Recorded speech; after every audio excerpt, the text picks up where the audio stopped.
Hello, আসসালামু আলাইকুম সবাইকে। কি অবস্থা সবার? আশা করি সবাই অনেক বেশি ভালো আছো। সবাইকে স্বাগতম বিজ্ঞানের নতুন আরো একটা ওয়ান শট ক্লাসে। তো আজকে আমরা সাধারণ বিজ্ঞানের অধ্যায় 11 প্রাত্যহিক জীবনের তড়িৎ এই চ্যাপ্টারটা নিয়ে আলোচনা করব। তো আমি তোমাদের সাথে আগেই পরিচিত হয়েছি। আমার নাম শাহরিয়ার নাজিম। আমি পড়াশোনা করেছি রুয়েট থেকে, রুয়েটের মেকানিক্যাল ইঞ্জিনিয়ারিং থেকে। তো এর আগেও তোমরা আমার একটা ওয়ান শট ক্লাস দেখছো, সেটা হচ্ছে এসো বলকে জানি। সো এটা হচ্ছে আমাদের second one shot class. So HSC 26 batch তুমি যদি হয়ে থাকো তাহলে কিছুদিন পরে হয়তো তোমার এক্সাম, বা 27 28 ব্যাচ তুমি যে ব্যাচে হয়ে থাকো না কেন, এই একটা ক্লাসের মধ্যে আমরা পুরা ক্লাসের বেসিক থেকে শুরু করে সিকিউ এমসিকিউ সবকিছুই আমরা সলভ করার চেষ্টা করব। আমরা এই চ্যাপ্টারটা এইভাবে সাজিয়েছি যে আমি শুরুতে পুরা বইয়ের মধ্যে আর কি কি কি বলা হয়েছে প্রত্যেকটা টপিক বিস্তারিত আলোচনা করব একদম। এবং যখন শেষ হয়ে যাবে আর কি আমাদের মোটামুটি আলোচনা, এরপরে গিয়ে আমরা কিছু সিকিউ সলভ করব, বোর্ড প্রশ্ন, অ্যান্ড এরপরে গিয়ে আমরা এমসিকিউ সলভ করব। তো বেসিক্যালি এভাবে যদি আমরা আলোচনা করতে থাকি তাহলে দেখা যাচ্ছে তোমরা যখন ক্লাসটা শেষ হওয়ার পরে কোনো একটা মানে তোমাদের যে বইটা আছে টেক্সট বুক, এটা যখন তোমরা পড়া শুরু করবা তোমরা দেখছো প্রত্যেকটা লাইন তোমরা খুব ইজিলি বুঝতে পারবা, প্রত্যেকটা টপিক বুঝতে পারবা। সাথে সাথে তোমরা যখন কোনো একটা টেস্ট পেপার বা কোনো একটা গাইড বই যখন সলভ করবা তখন তোমরা দেখবা যে তোমরা সিকিউ এমসিকিউ সবই কিন্তু তোমরা সলভ করতে পারছো নিজে নিজে। তো বেসিক্যালি ক্লাসটা করার পরে কিন্তু তোমার কাজটুকু হচ্ছে একটু প্র্যাকটিস করে ফেলা, তাহলে এই চ্যাপ্টারটা শেষ হয়ে যাবে। কেমন? আচ্ছা ঠিক আছে, সো চলো কথা না বাড়িয়ে আমরা ক্লাসটা শুরু করি। তো দেখবা যে আমাদের প্রথমে চ্যাপ্টারটা শুরুই হয়েছে এরকম একটা চিত্র দিয়ে, এবং উপরে লেখা ছিল হচ্ছে চলো তড়িৎ, আর টপিকের নাম হচ্ছে তড়িৎ বর্তনীর প্রতীক। ঠিক আছে, তড়িৎ বর্তনীর প্রতীক। তো বেসিক্যালি তড়িৎ বর্তনীতে বা একটা সার্কিটে কি কি মানে এলিমেন্ট ইউজ করা হয়, সেই এলিমেন্ট গুলার আমাদের এখানে প্রতীক দেয়া আছে। তো আমাদের কাছে বেসিক্যালি প্রতীক দেখে বুঝতে হবে এখানে কোন এলিমেন্টে ইউজ করা হয়েছে বা ব্যবহার করা হয়েছে। যেমন আমাদের কোষ, কোষের ইংরেজি হচ্ছে সেল। ওকে, আমি কিছু ইংরেজিগুলো একটু বলে দিই যেগুলো আমাদের বেশি লাগে। সেল, হ্যাঁ। সো সেলের জন্য আমাদের চিহ্নটা এইরকম। ঠিক আছে, একটা দাগ বড় একটা দাগ কি ছোট, একটা দাগ বড় একটা দাগ কি ছোট। আর যদি ব্যাটারি হয় তাহলে ব্যাটারি মানে যেখানে মাল্টিপল সেল আছে, মানে একের অধিক সেল আছে। এই জন্য দেখো সেলে একটা বড় দাগ ছিল একটা ছোট দাগ ছিল, আর এখানে আমাদের চারটা দাগ দেওয়া হয়, একটা বড় পাশেটা ছোট, আবার পাশেটা বড় একটা কি ছোট। ঠিক আছে, এবার চারটা দাগ দিয়ে আমাদেরকে ব্যাটারিকে নির্দেশ করে, কারণ এখানে কি একের অধিক সেল থাকে।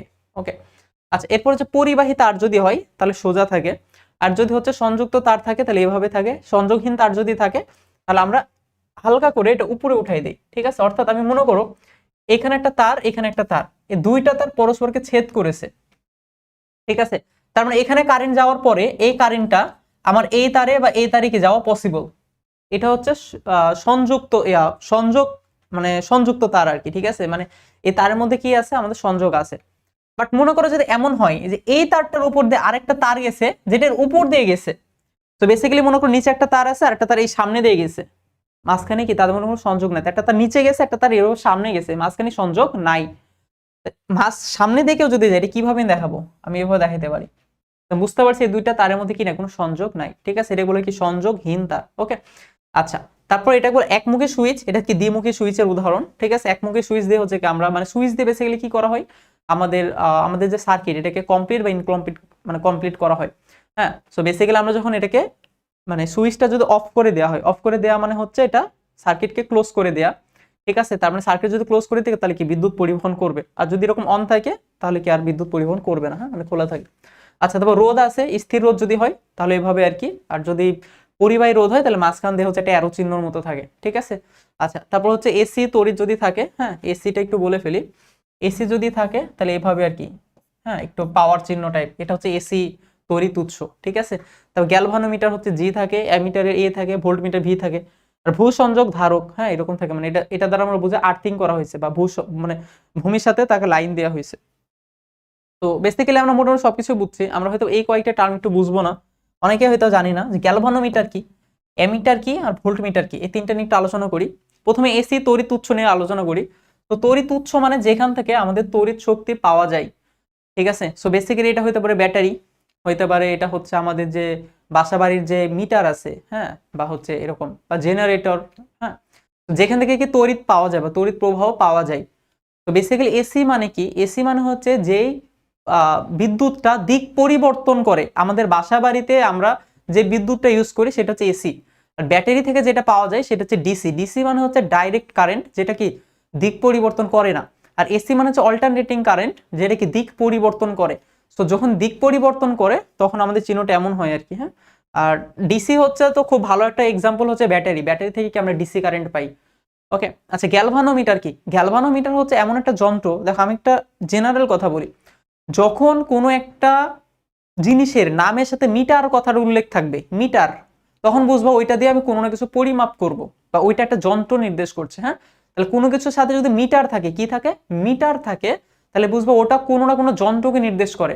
তুমি যে পৃথিবীর যে কোনো নামের দিকে তাকাও, শেষে মিটার আছে, তখন দেখবো ওটা কোনো না কোনো যন্ত্রকে নির্দেশ করে। ঠিক আছে, সো বেসিক্যালি গ্যালভানোমিটার হচ্ছে একটা যন্ত্র। হ্যাঁ, এটা কি করে, এর মধ্যে দিয়ে কোনো কারেন্ট গেলে সে হচ্ছে একটা কাটা বিক্ষেপ দেয়। কাটা বিক্ষেপণের মাধ্যমে বুঝতে পারি তাহলে ওই তারের মধ্যে কারেন্ট আছে কিনা। ধর একটা তার পরে আছে তোমার সামনে, তুমি বুঝতে যাচ্ছ এর মধ্যে কারেন্ট আছে কিনা, তখন কি আমি ওখানে গ্যালভানোমিটার ওখানে হচ্ছে রাখবো। ঠিক আছে, মানে কানেকশন দিব, কানেকশন দিয়ে দেখবো যে ওর মধ্যে কি কারেন্ট আছে কিনা। কারণ কারেন্ট যদি থাকে তাহলে ওটা কি দিবে, বিক্ষেপ দিবে। অ্যামিটার, অ্যামিটার দিয়ে আমরা কারেন্টটাকে পরিমাপ করতে পারি, কত অ্যাম্পিয়ার কারেন্ট যাচ্ছে ওর মধ্যে দিয়ে, 2, 5, 10, 20, কত অ্যাম্পিয়ার কারেন্ট যাচ্ছে সেটাকে আমরা অ্যামিটার দিয়ে পরিমাপ করতে পারি। এটা শুধুমাত্র বিক্ষেপ দিয়ে বোঝা যায় যে আমাদের কারেন্ট আছে কি না। আর অ্যামিটার দিয়ে আমরা একদম এক্সাক্ট মানটা বের করতে পারি যে কত অ্যাম্পিয়ার কারেন্ট আছে। ভোল্টমিটার দিয়ে আমরা ভোল্টেজ পরিমাপ করতে পারি। তোমরা হয়তো বা অনেক নাম শুনে থাকবা, হ্যাঁ, যে অনেক সময় দেখবা যে বাসা বাড়িতে আমরা বলি যে ভোল্টেজ কমে গেছে, ভোল্টেজ বেড়ে গেছে না। ভোল্টেজ কমে গেলে দেখবা যে কারেন্ট মানে আমাদের যে ইলেকট্রিসিটির যে এলিমেন্ট গুলো আছে, বাল্ব থেকে শুরু করে ফ্যান, এগুলো অনেক স্লোলি স্লোলি চলে। তো ভোল্টেজ যে পরিমাপ করি আমরা, এটাকে ভোল্টমিটার দিয়ে আমরা পরিমাপ করি। ঠিক আছে, আচ্ছা এই হচ্ছে মোটামুটি। হ্যাঁ, আর ভূ সংযোগ ধারক মানে হচ্ছে মানে কোন একটা এলিমেন্টের সাথে মনে করো কি আমাদের আর্থিং করা হয়েছে, মানে ভূমির সাথে লাইন দেওয়া হয়েছে। হ্যাঁ, এই হচ্ছে মোটামুটি আমাদের তড়িৎ বর্তনী প্রতীক। এটা কেন ইম্পর্টেন্ট যদি বলো যে বোঝার জন্য বা শেখার জন্য, হ্যাঁ শেখার জন্য তো অনেক বেশি ইম্পর্টেন্ট। কারণ আমাদের এখান থেকেই আসলে আমরা দেখে বুঝতে পারি যে ধরো একটা সার্কিটের মধ্যে কোনো একটা প্রতীক আছে, প্রতীক দেখে আমরা বুঝতে পারি যে ওটা আসলে কি নির্দেশ করছে। যদি বলি পরীক্ষার জন্য, তাহলে পরীক্ষা এখান থেকে এমসিকিউ আসতে দেখা গেছে। হ্যাঁ, প্রত্যেকবার এখান থেকে এমসিকিউ আসে, তো পরীক্ষার জন্য কি এটা ইম্পর্টেন্ট। ওকে, আচ্ছা পরেরটা আসি হচ্ছে ব্যাটারি। হ্যাঁ, দেখো ব্যাটারি থেকে আমাদের প্রশ্ন আসতে দেখা গেছে, একটু ভালো মতো বুঝতে হবে। হ্যাঁ, ব্যাটারির আসলে প্রথম কাজটা কি আসলে, ঠিক আছে, বা ব্যাটারি আমরা কেন ইউজ করি। দেখো ব্যাটারি আমরা দেখবা যে আমরা রিমোটে বা কোনো খেলনা গাড়ি বা এইসব জায়গাতে বা মোবাইলেও আমরা কি করে ব্যাটারি ইউজ করি, তাই না। তো ব্যাটারি কি করে, ব্যাটারি কিন্তু আমাদেরকে তড়িৎ শক্তি আসলে প্রদান করে। তো আমরা যে সকল জায়গাতে সরাসরি কারেন্টের মাধ্যমে তড়িৎ শক্তি পাই না বা নেই না, সেখানে আমরা হচ্ছে ব্যাটারির মাধ্যমে কি তড়িৎ শক্তিটাকে আসলে নেই, তাই না। তো বেসিক্যালি ব্যাটারিও আমাদেরকে তড়িৎ শক্তি আমাদেরকে মানে দেয় আর কি। তো কিভাবে, সে হচ্ছে নিজেদের মধ্যে চার্জ, সে নিজের মধ্যে চার্জ জমা করে রাখে, এবং যখন প্রয়োজন হয় তখন সেই চার্জটাকে কি করতে পারে, তড়িৎ শক্তিতে রূপান্তর করতে পারে। তো আচ্ছা, আর এখানে একটা কথা বলা হয়েছে যে বিজ্ঞানের ভাষায় ব্যাটারি বলতে একাধিক কোষকে বোঝায়। ঠিক আছে, একটু আগে বলছিলাম যে ব্যাটারি মানে হচ্ছে একাধিক কোষের সমন্বয়, কোষ মানে কি সেল, সেলের কি সমন্বয়। ঠিক আছে, আচ্ছা একটি তড়িৎ ব্যাটারি বলে উল্লেখ করলে প্রকৃতপক্ষে ব্যাটারি হলো একাধিক তড়িৎ কোষের সমন্বয়, ব্যাটারি সেলে ব্যবহারের জন্য তড়িৎ শক্তি জমা থাকে। ঠিক আছে, ব্যাটারি সেলে ব্যবহারের জন্য কি তড়িৎ শক্তি জমা থাকে। তো এখানে বেসিক্যালি বলা হয়েছে যে আমাদের কি তড়িৎ শক্তি জমা থাকে। ঠিক আছে, ব্যাটারিতে সহজ কথা যদি বলি কি থাকে, এখানে তড়িৎ শক্তি জমা থাকে। এখানে একটা ব্যাটারি তিনটা প্রধান এলিমেন্ট আছে, অংশ আছে তিনটা। হ্যাঁ, একটা ব্যাটারির তিনটা প্রধান অংশ। নাম্বার 1 হচ্ছে অ্যানোড, নাম্বার 2 হচ্ছে ভিতরে ক্যাথোড, আর মাঝখানে থেকে ইলেকট্রোলাইট। হ্যাঁ, সো অ্যানোড মানে হচ্ছে এই যে ব্যাটারির একদম বাইরের একটা পার্ট থাকে, সেটা হচ্ছে অ্যানোড পার্ট। হ্যাঁ, বাইরের যে পার্টটা থাকে এটাকে অ্যানোড পার্ট। আর একদম ব্যাটারির মাঝখানে ভিতরে একটা পার্ট থাকে, এটা হচ্ছে ক্যাথোড। আর অ্যানোড এবং ক্যাথোডকে আলাদা করে রাখে ইলেকট্রোলাইট বলে আমাদের আরো কিছু এলিমেন্ট। ঠিক আছে, এটাকে আমরা বলি কি ইলেকট্রোলাইট। তো বেসিক্যালি অ্যানোড এবং ক্যাথোডকে আলাদা করে রাখছে কি ইলেকট্রোলাইট। হ্যাঁ, এখন আমরা যে ব্যাটারি দেখি, স্যার ব্যাটারির বাইরে একদম যে পার্টটা দেখি, হ্যাঁ মনে করো তুমি একটা পেন্সিল ব্যাটারি কিনে নিয়ে আসছো বাজার থেকে, হ্যাঁ একটা 1.5 ভোল্টের ব্যাটারি কিনে নিয়ে আসছো, যেগুলোতে আমরা রিমোট চালাই আর কি। ঠিক আছে, এসির বা টিভির, হ্যাঁ রিমোট যেগুলো দেখবা যে ব্যাটারি দিয়ে চলে। হ্যাঁ, তো একদম বাইরে যে আবরণটা তুমি দেখতে পাবা, বেসিক্যালি মানে প্লাস্টিক যেটা, সেটা তুমি যদি খুলে ফেলো, বাইরে যে আবরণটা দেখতে পাবো এটা হচ্ছে অ্যানোড, এগুলো হচ্ছে অ্যানোড। ঠিক আছে, আর একদম ভিতরে যে পেন্সিল একটা হচ্ছে মানে ইয়ার মতো একটা দণ্ড দেখা যায় না, ওটা হচ্ছে ক্যাথোড। আর অ্যানোড এবং ক্যাথোডের মাঝখানে অনেক কিছু দেয়া থাকে। হ্যাঁ, এগুলো হচ্ছে কি ইলেকট্রোলাইট বলা হয়। ঠিক আছে, তো এই তিনটা হচ্ছে কি প্রধান অংশ। এখন একটা ব্যাটারি কিভাবে কাজ করে সেটা খুব ভালো মতো বুঝতে হবে আর কি। হ্যাঁ, এটা কিন্তু আমাদের জন্য একটু ইম্পর্টেন্ট। ঠিক আছে, আচ্ছা তো প্রথমে এখানে একটা জিনিস আছে, সেটা হচ্ছে রাসায়নিক বিক্রিয়া হয়। ব্যাটারির মধ্যে কি হয়, রাসায়নিক বিক্রিয়া হয়। রাসায়নিক বিক্রিয়া হওয়ার ফলে কি হয়, আমাদের কিছু ইলেকট্রন অ্যানোড থেকে ক্যাথোডে চলে যায়। ঠিক আছে, আমি কি বললাম, যেখানে কি হয় রাসায়নিক বিক্রিয়া হয়, রাসায়নিক বিক্রিয়ার কারণে কিছু ইলেকট্রন আমাদের অ্যানোড থেকে কোথায় চলে যায়, ক্যাথোডে চলে যায়। এখন অ্যানোড থেকে কিছু ইলেকট্রন যদি ক্যাথোডে চলে যায়, তাহলে ক্যাথোড ইলেকট্রন বেশি হয়ে যাবে আর অ্যানোডে ইলেকট্রন কম হয়ে যাবে। তাহলে একটা জায়গাতে চার্জের মান হয়ে যাচ্ছে বেশি আর একটা জায়গায় চার্জের মান হয়ে যাবে কম।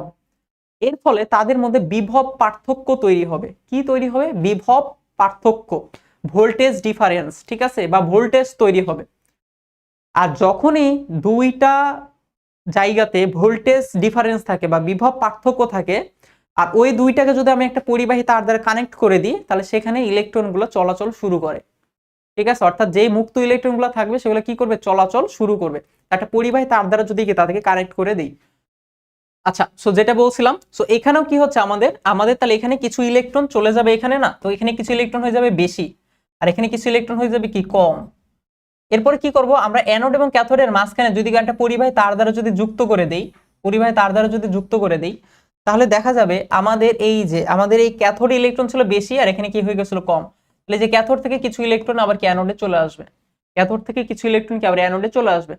এখন তোমার মনে হতে পারে ভাই আলটিমেটলি লাভ কি হইলো, কারণ অ্যানোড থেকে ক্যাথোডে যাচ্ছে, ক্যাথোড থেকে অ্যানোডে আসছে, তাহলে লাভ কি, লাভ হচ্ছে দেখো অ্যানোড থেকে যখন ক্যাথোডে যাচ্ছে এটা কিভাবে হচ্ছে, এটা হচ্ছে রাসায়নিক বিক্রিয়ার মাধ্যমে, যেটা ব্যাটারির মাঝখানে ঘটে। বাট আমাদের যখন ক্যাথোড থেকে অ্যানোডে যাচ্ছে এটা কি বাইরে একটা পরিবাহী তারের মধ্যে দিয়ে যাচ্ছে, তাই না, বাইরে একটা পরিবাহী তারের মধ্যে দিয়ে যাচ্ছে। তাহলে আমি যদি মাঝখানে এই যে অ্যানোড থেকে ক্যাথোডে যাওয়ার সময় যে ইলেকট্রনটাকে, সেটার যদি মাঝখানে একটা লাইট যদি যদি জ্বালাই রাখি, ঠিক আছে, তাহলে দেখা যাবে আমাদের এই যে ইলেকট্রনটা এদিক থেকে এদিকে যাওয়ার সময় সে কি আমাদের লাইটটাকে জ্বালাবে, লাইটটাকে কি করবে, জ্বালাই দিবে, বা আমার সে একটা বিদ্যুৎ মানে সরবরাহ করবে। সহজ কথা যদি বলি, তাহলে সে কি করবে, বিদ্যুৎ সরবরাহ করবে।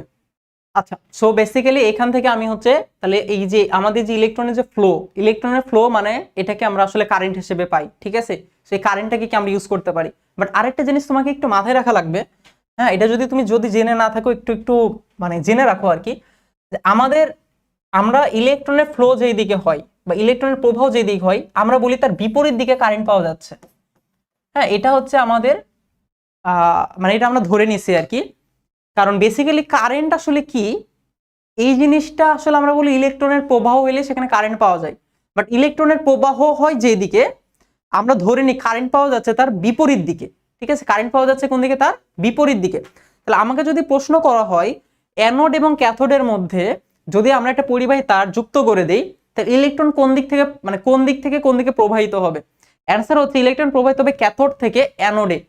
ঠিক আছে, ক্যাথোড থেকে অ্যানোডে। বাট আমার যদি বলে কারেন্ট পাওয়া যাবে কোন দিকে, তাহলে অ্যান্সার হবে হচ্ছে অ্যানোড থেকে ক্যাথোডে। বুঝছি, তাহলে যদি বলে ইলেকট্রনের প্রবাহ কোন দিকে হয়, অ্যান্সার হচ্ছে ক্যাথোড থেকে অ্যানোডে। বাট যদি বলে বিদ্যুৎ পরিবহন হয় কোন দিকে, উত্তর হচ্ছে অ্যানোড থেকে ক্যাথোডে। এটাই কি তোমাকে খুব ভালো মতো কি মাথায় রাখা লাগবে। ঠিক আছে, আমি যা যা বলছি এই পুরা কথাটাই যে এখানে দেয়া আছে, যে ব্যাটারি সেলের রাসায়নিক বিক্রিয়ায় অ্যানোড থেকে ইলেকট্রন সরিয়ে ক্যাথোডে জমা হয়। ঠিক আছে, অ্যানোড থেকে ইলেকট্রন সরিয়ে কোথায় জমা হয়, ক্যাথোডে জমা হয়। এর ফলে অ্যানোড এবং ক্যাথোডের মধ্যে কি তড়িৎ বিভব পার্থক্য তৈরি হয়। এই অবস্থায় অ্যানোড এবং ক্যাথোডের পরিবাহী তার দ্বারা যদি সংযুক্ত করে দেওয়া হয়, তাহলে ক্যাথোডের যে ইলেকট্রনগুলো গেছে এটি অ্যানোডে প্রবাহিত হতে থাকবে। আর ইলেকট্রনের প্রবাহের বিপরীত দিকে কি পাওয়া যায়, বিদ্যুৎ প্রবাহকে ধরে নেওয়া হয়। ঠিক আছে, তাই আমরা বলি অ্যানোড থেকে ক্যাথোডে বিদ্যুৎ প্রবাহ হচ্ছে। ঠিক আছে, তাই আমরা কি বলি, অ্যানোড থেকে ক্যাথোডে বিদ্যুৎ প্রবাহ হচ্ছে। এই হচ্ছে আমাদেরকে সার কথা, বুঝতে পারছি ব্যাপারটা। আচ্ছা, এখন দেখো আমাদের কিন্তু ব্যাটারি একসময় শেষ হয়ে যায়, তাই না, সেটাকে আবার চার্জিং করা লাগে। তুমি মোবাইলের কথা চিন্তা করে, তুমি যখন সারাদিন মোবাইল ইউজ করো এরপর কিন্তু এটা চার্জ করা লাগে না, করা লাগে। কারণ কি, এই যে দেখো একটা জিনিস পড়ছিলাম এখানে মনে আছে, যে আমাদের রাসায়নিক বিক্রিয়ার কারণে এখানে অ্যানোড থেকে কিছু ইলেকট্রন কি ক্যাথোডে চলে যায়। এখন আমাদের যদি অ্যানোডে যথেষ্ট পরিমাণ ইলেকট্রন আর না থাকে, তাহলে কি সেটা কি ক্যাথোডে যাইতে পারবে, পারবে না। ঠিক আছে, তাহলে দেখো এক সময় এমন হবে যে আমাদের অ্যানোড থেকে ক্যাথোডে ইলেকট্রন যাচ্ছিল এবং সেই ইলেকট্রনগুলোকে আমরা ইউজ করছিলাম বারবার। সাপোজ আমরা মোবাইল ইউজ করছি, তার মানে কি আমরা চার্জ ইউজ করছি। চার্জ ইউজ করছি মানে হচ্ছে আমাদের যে ক্যাথোড থেকে অ্যানোডে যে ইলেকট্রনগুলো আসলে সেগুলোকে আমরা ইউজ করছি। তাহলে এখানে সবসময় কি আমার একটু বেশি সংখ্যক ইলেকট্রন থাকা লাগবে, এখানে সবসময় বেশি সংখ্যক ইলেকট্রন থাকা লাগবে, তাই না, ক্যাথোডে। এবং এই বেশি সংখ্যক ইলেকট্রনটা থাকবে কিভাবে, যখন আমার অ্যানোড থেকে ইলেকট্রন কি ক্যাথোডে যাবে, যখন আমার অ্যানোড থেকে ইলেকট্রন ক্যাথোডে যাবে তখনই কি শুধুমাত্র বেশি সংখ্যক ইলেকট্রন থাকবে। কোনো কারণে যদি এই ইলেকট্রনটা যদি সরবরাহ না হয়, তাহলে এই দিক দিয়েও কিন্তু ইলেকট্রনগুলো সরবরাহ পাওয়া যাবে না। তখন আমি বলবো যে এটা কি চার্জ শেষ। এই যে চার্জিং করার জন্য আমাকে কি করতে হবে, আবার এটাকে ইউজ করতে হয় আর কি, মানে চার্জ করা লাগে আর কি। ঠিক আছে, তো বেসিক্যালি এটা বলা হয়েছে যে যখন ব্যাটারি সেলে রাসায়নিক পদার্থ বিক্রিয়া করে খরচ হয়ে যায়, খরচ হয়ে যাওয়ার পর সেটি অ্যানোড এবং ক্যাথোডের বিভব পার্থক্য তৈরি করতে পারে না। কারণ কি, কারণ এখানে ইলেকট্রন আর যাইতে পারে না। ঠিক আছে, বিদ্যুৎ প্রবাহ বন্ধ হয়ে যায়, তখন আমরা কি মোবাইল টেলিফোনে যে ব্যাটারিগুলো ইউজ করি সেগুলো কি বিদ্যুৎ তৈরি ক্ষমতা শেষ হয়ে যাওয়ার পরে কি আমরা নতুনভাবে কি চার্জ করি। ঠিক আছে, এই হচ্ছে কি মোটামুটি কথাবার্তা এখান থেকে। আচ্ছা, এবার হচ্ছে আমাদের ব্যাটারির সমবায় নিয়ে ছোট্ট একটা টপিক আছে। হ্যাঁ, তো ব্যাটারিকে বেসিক্যালি মনে করো তোমার কাছে অনেকগুলো ব্যাটারি আছে। হ্যাঁ, এখন ব্যাটারিকে তুমি দুই ভাবে সংযোগ দিতে পারো। তোমরা একসময় দেখে থাকবা কিনা, তোমরা কখনো টর্চ লাইট দেখছো? টর্চ লাইটের মধ্যে তোমরা যদি কখনো টর্চ লাইটকে খুলে দেখো, তাহলে দেখবা এরকম 6টা বা 12টা করে ব্যাটারি প্রয়োজন হইতো। বা তোমরা অনেক খেলনা গাড়ি দেখছো, খেলনা গাড়িতে দেখবা 4টা ব্যাটারি বা 6টা ব্যাটারি কিন্তু দরকার হয়, তাই না? একটা ব্যাটারি দিয়ে কিন্তু খেলনা গাড়ি চলে না। আমাদের এরকম অনেকগুলা পারপাস থাকে যেখানে আমাদের একাধিক ব্যাটারিকে ইউজ করতে হয়।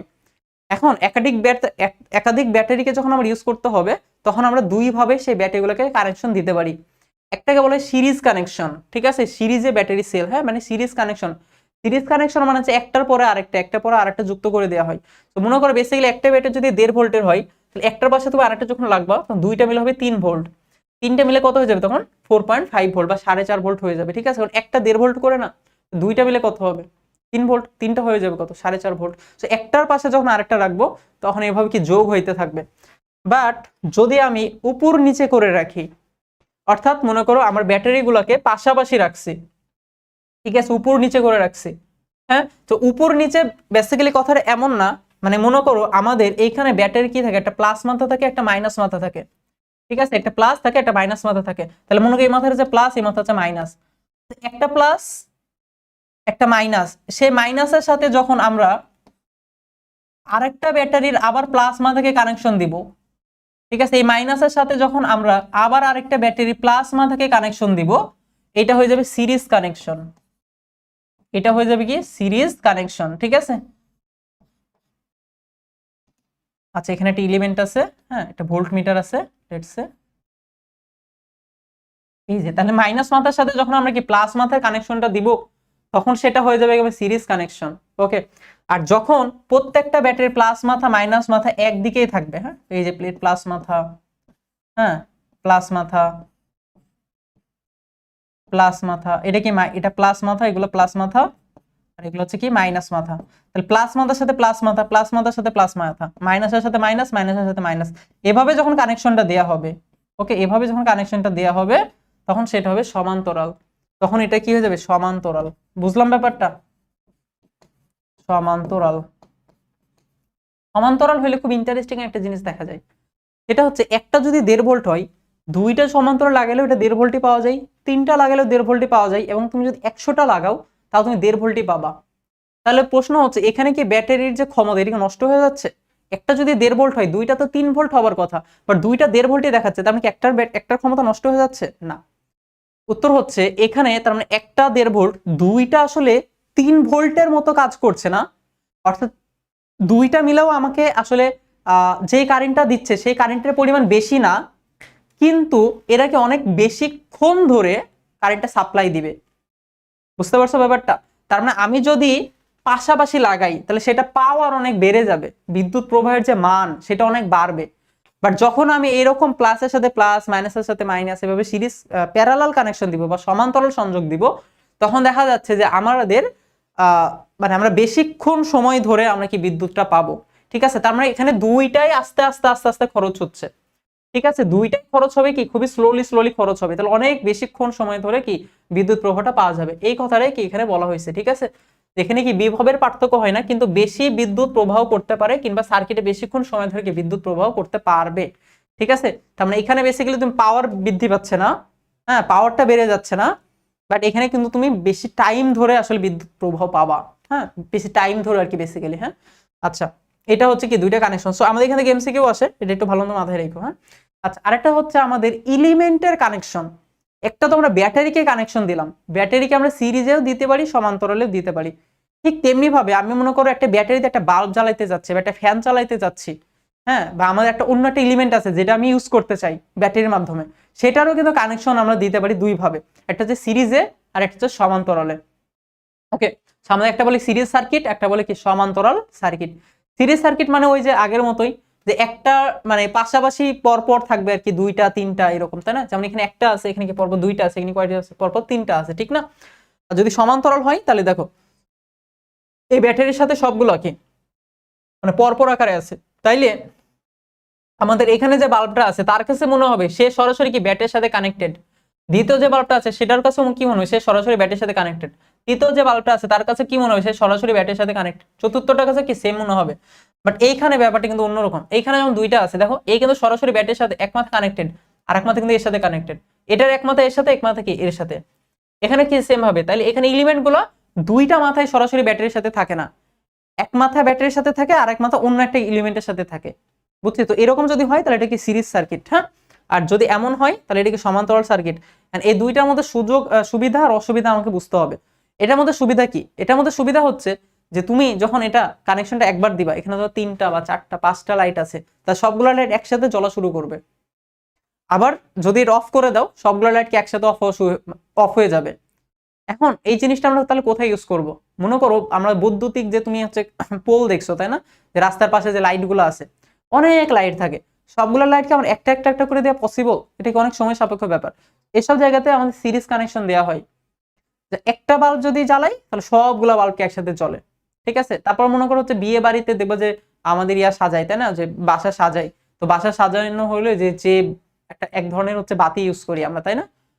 এটা স্থানীয় নাম আর কি অনেক রকম হইতে পারে, হ্যাঁ, মরিচ বাতি বলে কেউ, হ্যাঁ, এরকম আর কি নাম টাম আছে।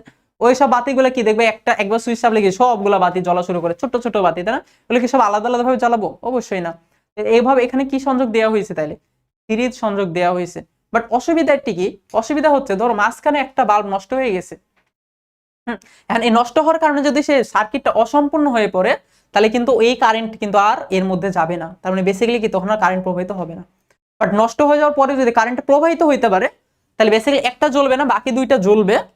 কিন্তু আমাদের যদি নষ্ট হওয়ার পরে যদি সার্কিটটাই মানে হয়ে যায় আর কি, ওপেন হয়ে যায়, হ্যাঁ, মানে সার্কিটটা কোনোভাবে যদি ক্ষতিগ্রস্ত হয়, তখন কিন্তু কোনো বাল্বই কিন্তু আর জ্বলবে না। এটা কিন্তু একটা বড় অসুবিধা, ঠিক আছে? আচ্ছা, এবং এখানে কি বলা হয়েছে দেখো, যে একটি বাল্ব উজ্জ্বলভাবে জ্বলবে, কিন্তু দুটি বা তিনটি বাল্ব যদি লাগানো হয়, ঠিক আছে, তাহলে বিদ্যুৎ প্রবাহ আনুপাতিক হারে কমে যাবে বলে বাল্বগুলো কিন্তু কম উজ্জ্বলভাবে জ্বলবে, ঠিক আছে? সো এখানে বেসিক্যালি তোমার একটা বাল্ব দেখানো হয়েছে অনেক উজ্জ্বলভাবে জ্বলছে, বাট দুইটা বা তিনটা যখন লাগাচ্ছে তখন কি আস্তে আস্তে কিন্তু কারেন্টের মানটা কমে যাচ্ছে, তাই না? কারণ এই কারেন্টটা কিন্তু এর মধ্যে দিয়ে যাবে, ওর মধ্যে দিয়েও যাবে। তাহলে বেসিক্যালি এখানে আমি যে পরিমাণ কারেন্ট পাচ্ছিলাম, এখানে কি কারেন্টের মান কি কমে যাবে? এখানে কি কারেন্টের মান কি আরো অনেক কমে যাবে? কারণ এখানে লোড আমি বাড়াচ্ছি, সো লোড বাড়ালে কারেন্টের মান কি হয়ে যাবে? কমে যাবে, হ্যাঁ। বাট এখানে কি হবে, এখানে দেখো কোনো কারেন্ট কিন্তু মানে কম জ্বলছে না আর কি, সবগুলো কি পরিপূর্ণভাবে জ্বলছে। এন্ড এখানে একটা জিনিস দেখানো হয়েছে যে একটা বাল্ব যদি নষ্ট হয়ে যায় বা কোনোভাবে সার্কিট যদি অফও থাকে, তো বাকিগুলো কিন্তু জ্বলবে। এই জন্য আমরা বাসা বাড়িতে আমরা সমান্তরাল সংযোগ দিই, কারণ বাসা বাড়িতে আমি কখনোই চাবো না আমি একটা লাইট দিলাম সবগুলো লাইট জ্বলা শুরু করুক, তাই না? কারণ এক একটা রুমের লাইট কখনো জ্বালানো প্রয়োজন, কখনো অফ রাখা প্রয়োজন, তাই না? সবগুলোকে একসাথে জ্বালানো একসাথে অফ রাখার কিন্তু প্রয়োজন হয় না। তো এই জন্য বাসা বাড়িতে আমাদের বিভিন্ন এলিমেন্টের মধ্যে আমরা কি কানেকশন দিই? সমান্তরাল সংযোগ দিই। এই জন্য প্রত্যেকটার জন্য আলাদা আলাদা সুইচ। আর যদি আমরা সিরিজ সংযোগ দিতাম, একটা সুইচ থাকতো সবগুলোর জন্য। আচ্ছা, সো আই হোপ আমরা আমাদের সিরিজ সংযোগ এবং হচ্ছে আমাদের যে সমান্তরাল সংযোগ তার উপকারিতা অপকারিতা এটা আমরা বুঝতে পারছি আর কি, ঠিক আছে? আচ্ছা, এবার হচ্ছে আমরা আরেকটা টপিক নিয়ে কথাবার্তা বলবো, সেটা হচ্ছে ডিসি অ্যান্ড এসি সাপ্লাই। তো ডিসি এটার পূর্ণরূপ হচ্ছে ডাইরেক্ট কারেন্ট, আর এসি মানে হচ্ছে অল্টারনেটিং কারেন্ট। বিষয়টা কি হয় আমি এটা একটু বলি। আমাদের যখন ব্যাটারির সাথে আমরা কানেকশন দেই, হ্যাঁ, ধরো ব্যাটারির সাথে হচ্ছে আমরা একটা এলিমেন্ট কানেকশন দিলাম, এখানে একটা এলিমেন্ট আছে, এলিমেন্টটাকে কানেকশন দিলাম। আর একটা মনে করো এসি সোর্সের সাথে এই এলিমেন্টটাকে কানেকশন দেওয়া হয়েছে, সেম এলিমেন্টটাকে আমরা কানেকশন দিয়েছি কার সাথে? একটা এসি সোর্সের সাথে, হ্যাঁ। তো এটা আমরা মনে আছে, এটা শিখছিলাম এসি সোর্স, ঠিক না? এসি সোর্সের প্রতীক হচ্ছে এইরকম, হ্যাঁ, যে মাঝখানে এইরকম একটু ঢেউ খেলানো থাকে, এটাকে একটা ডিসি সোর্স। ডিসি সোর্স মানে ডাইরেক্ট কারেন্ট, এর মানে এখানে যে কারেন্টটা প্রবাহিত হয়, ধরো 2 অ্যাম্পিয়ার কারেন্ট প্রবাহিত হইলো, 2 অ্যাম্পিয়ার কারেন্ট এখান থেকে বের হচ্ছে, সেই প্রত্যেকটা সময় এটার কারেন্ট 2ই থাকে, প্রত্যেকটা হ্যাঁ সময় এটা আমার কি থাকে 2 থাকে, কখনো চেঞ্জ হয় না। বাট আমার যখন এসি সোর্সের কথা আমি যখন বলি তখন এটা সময়ের সাথে সাথে এটার কারেন্টের মান চেঞ্জ হয়।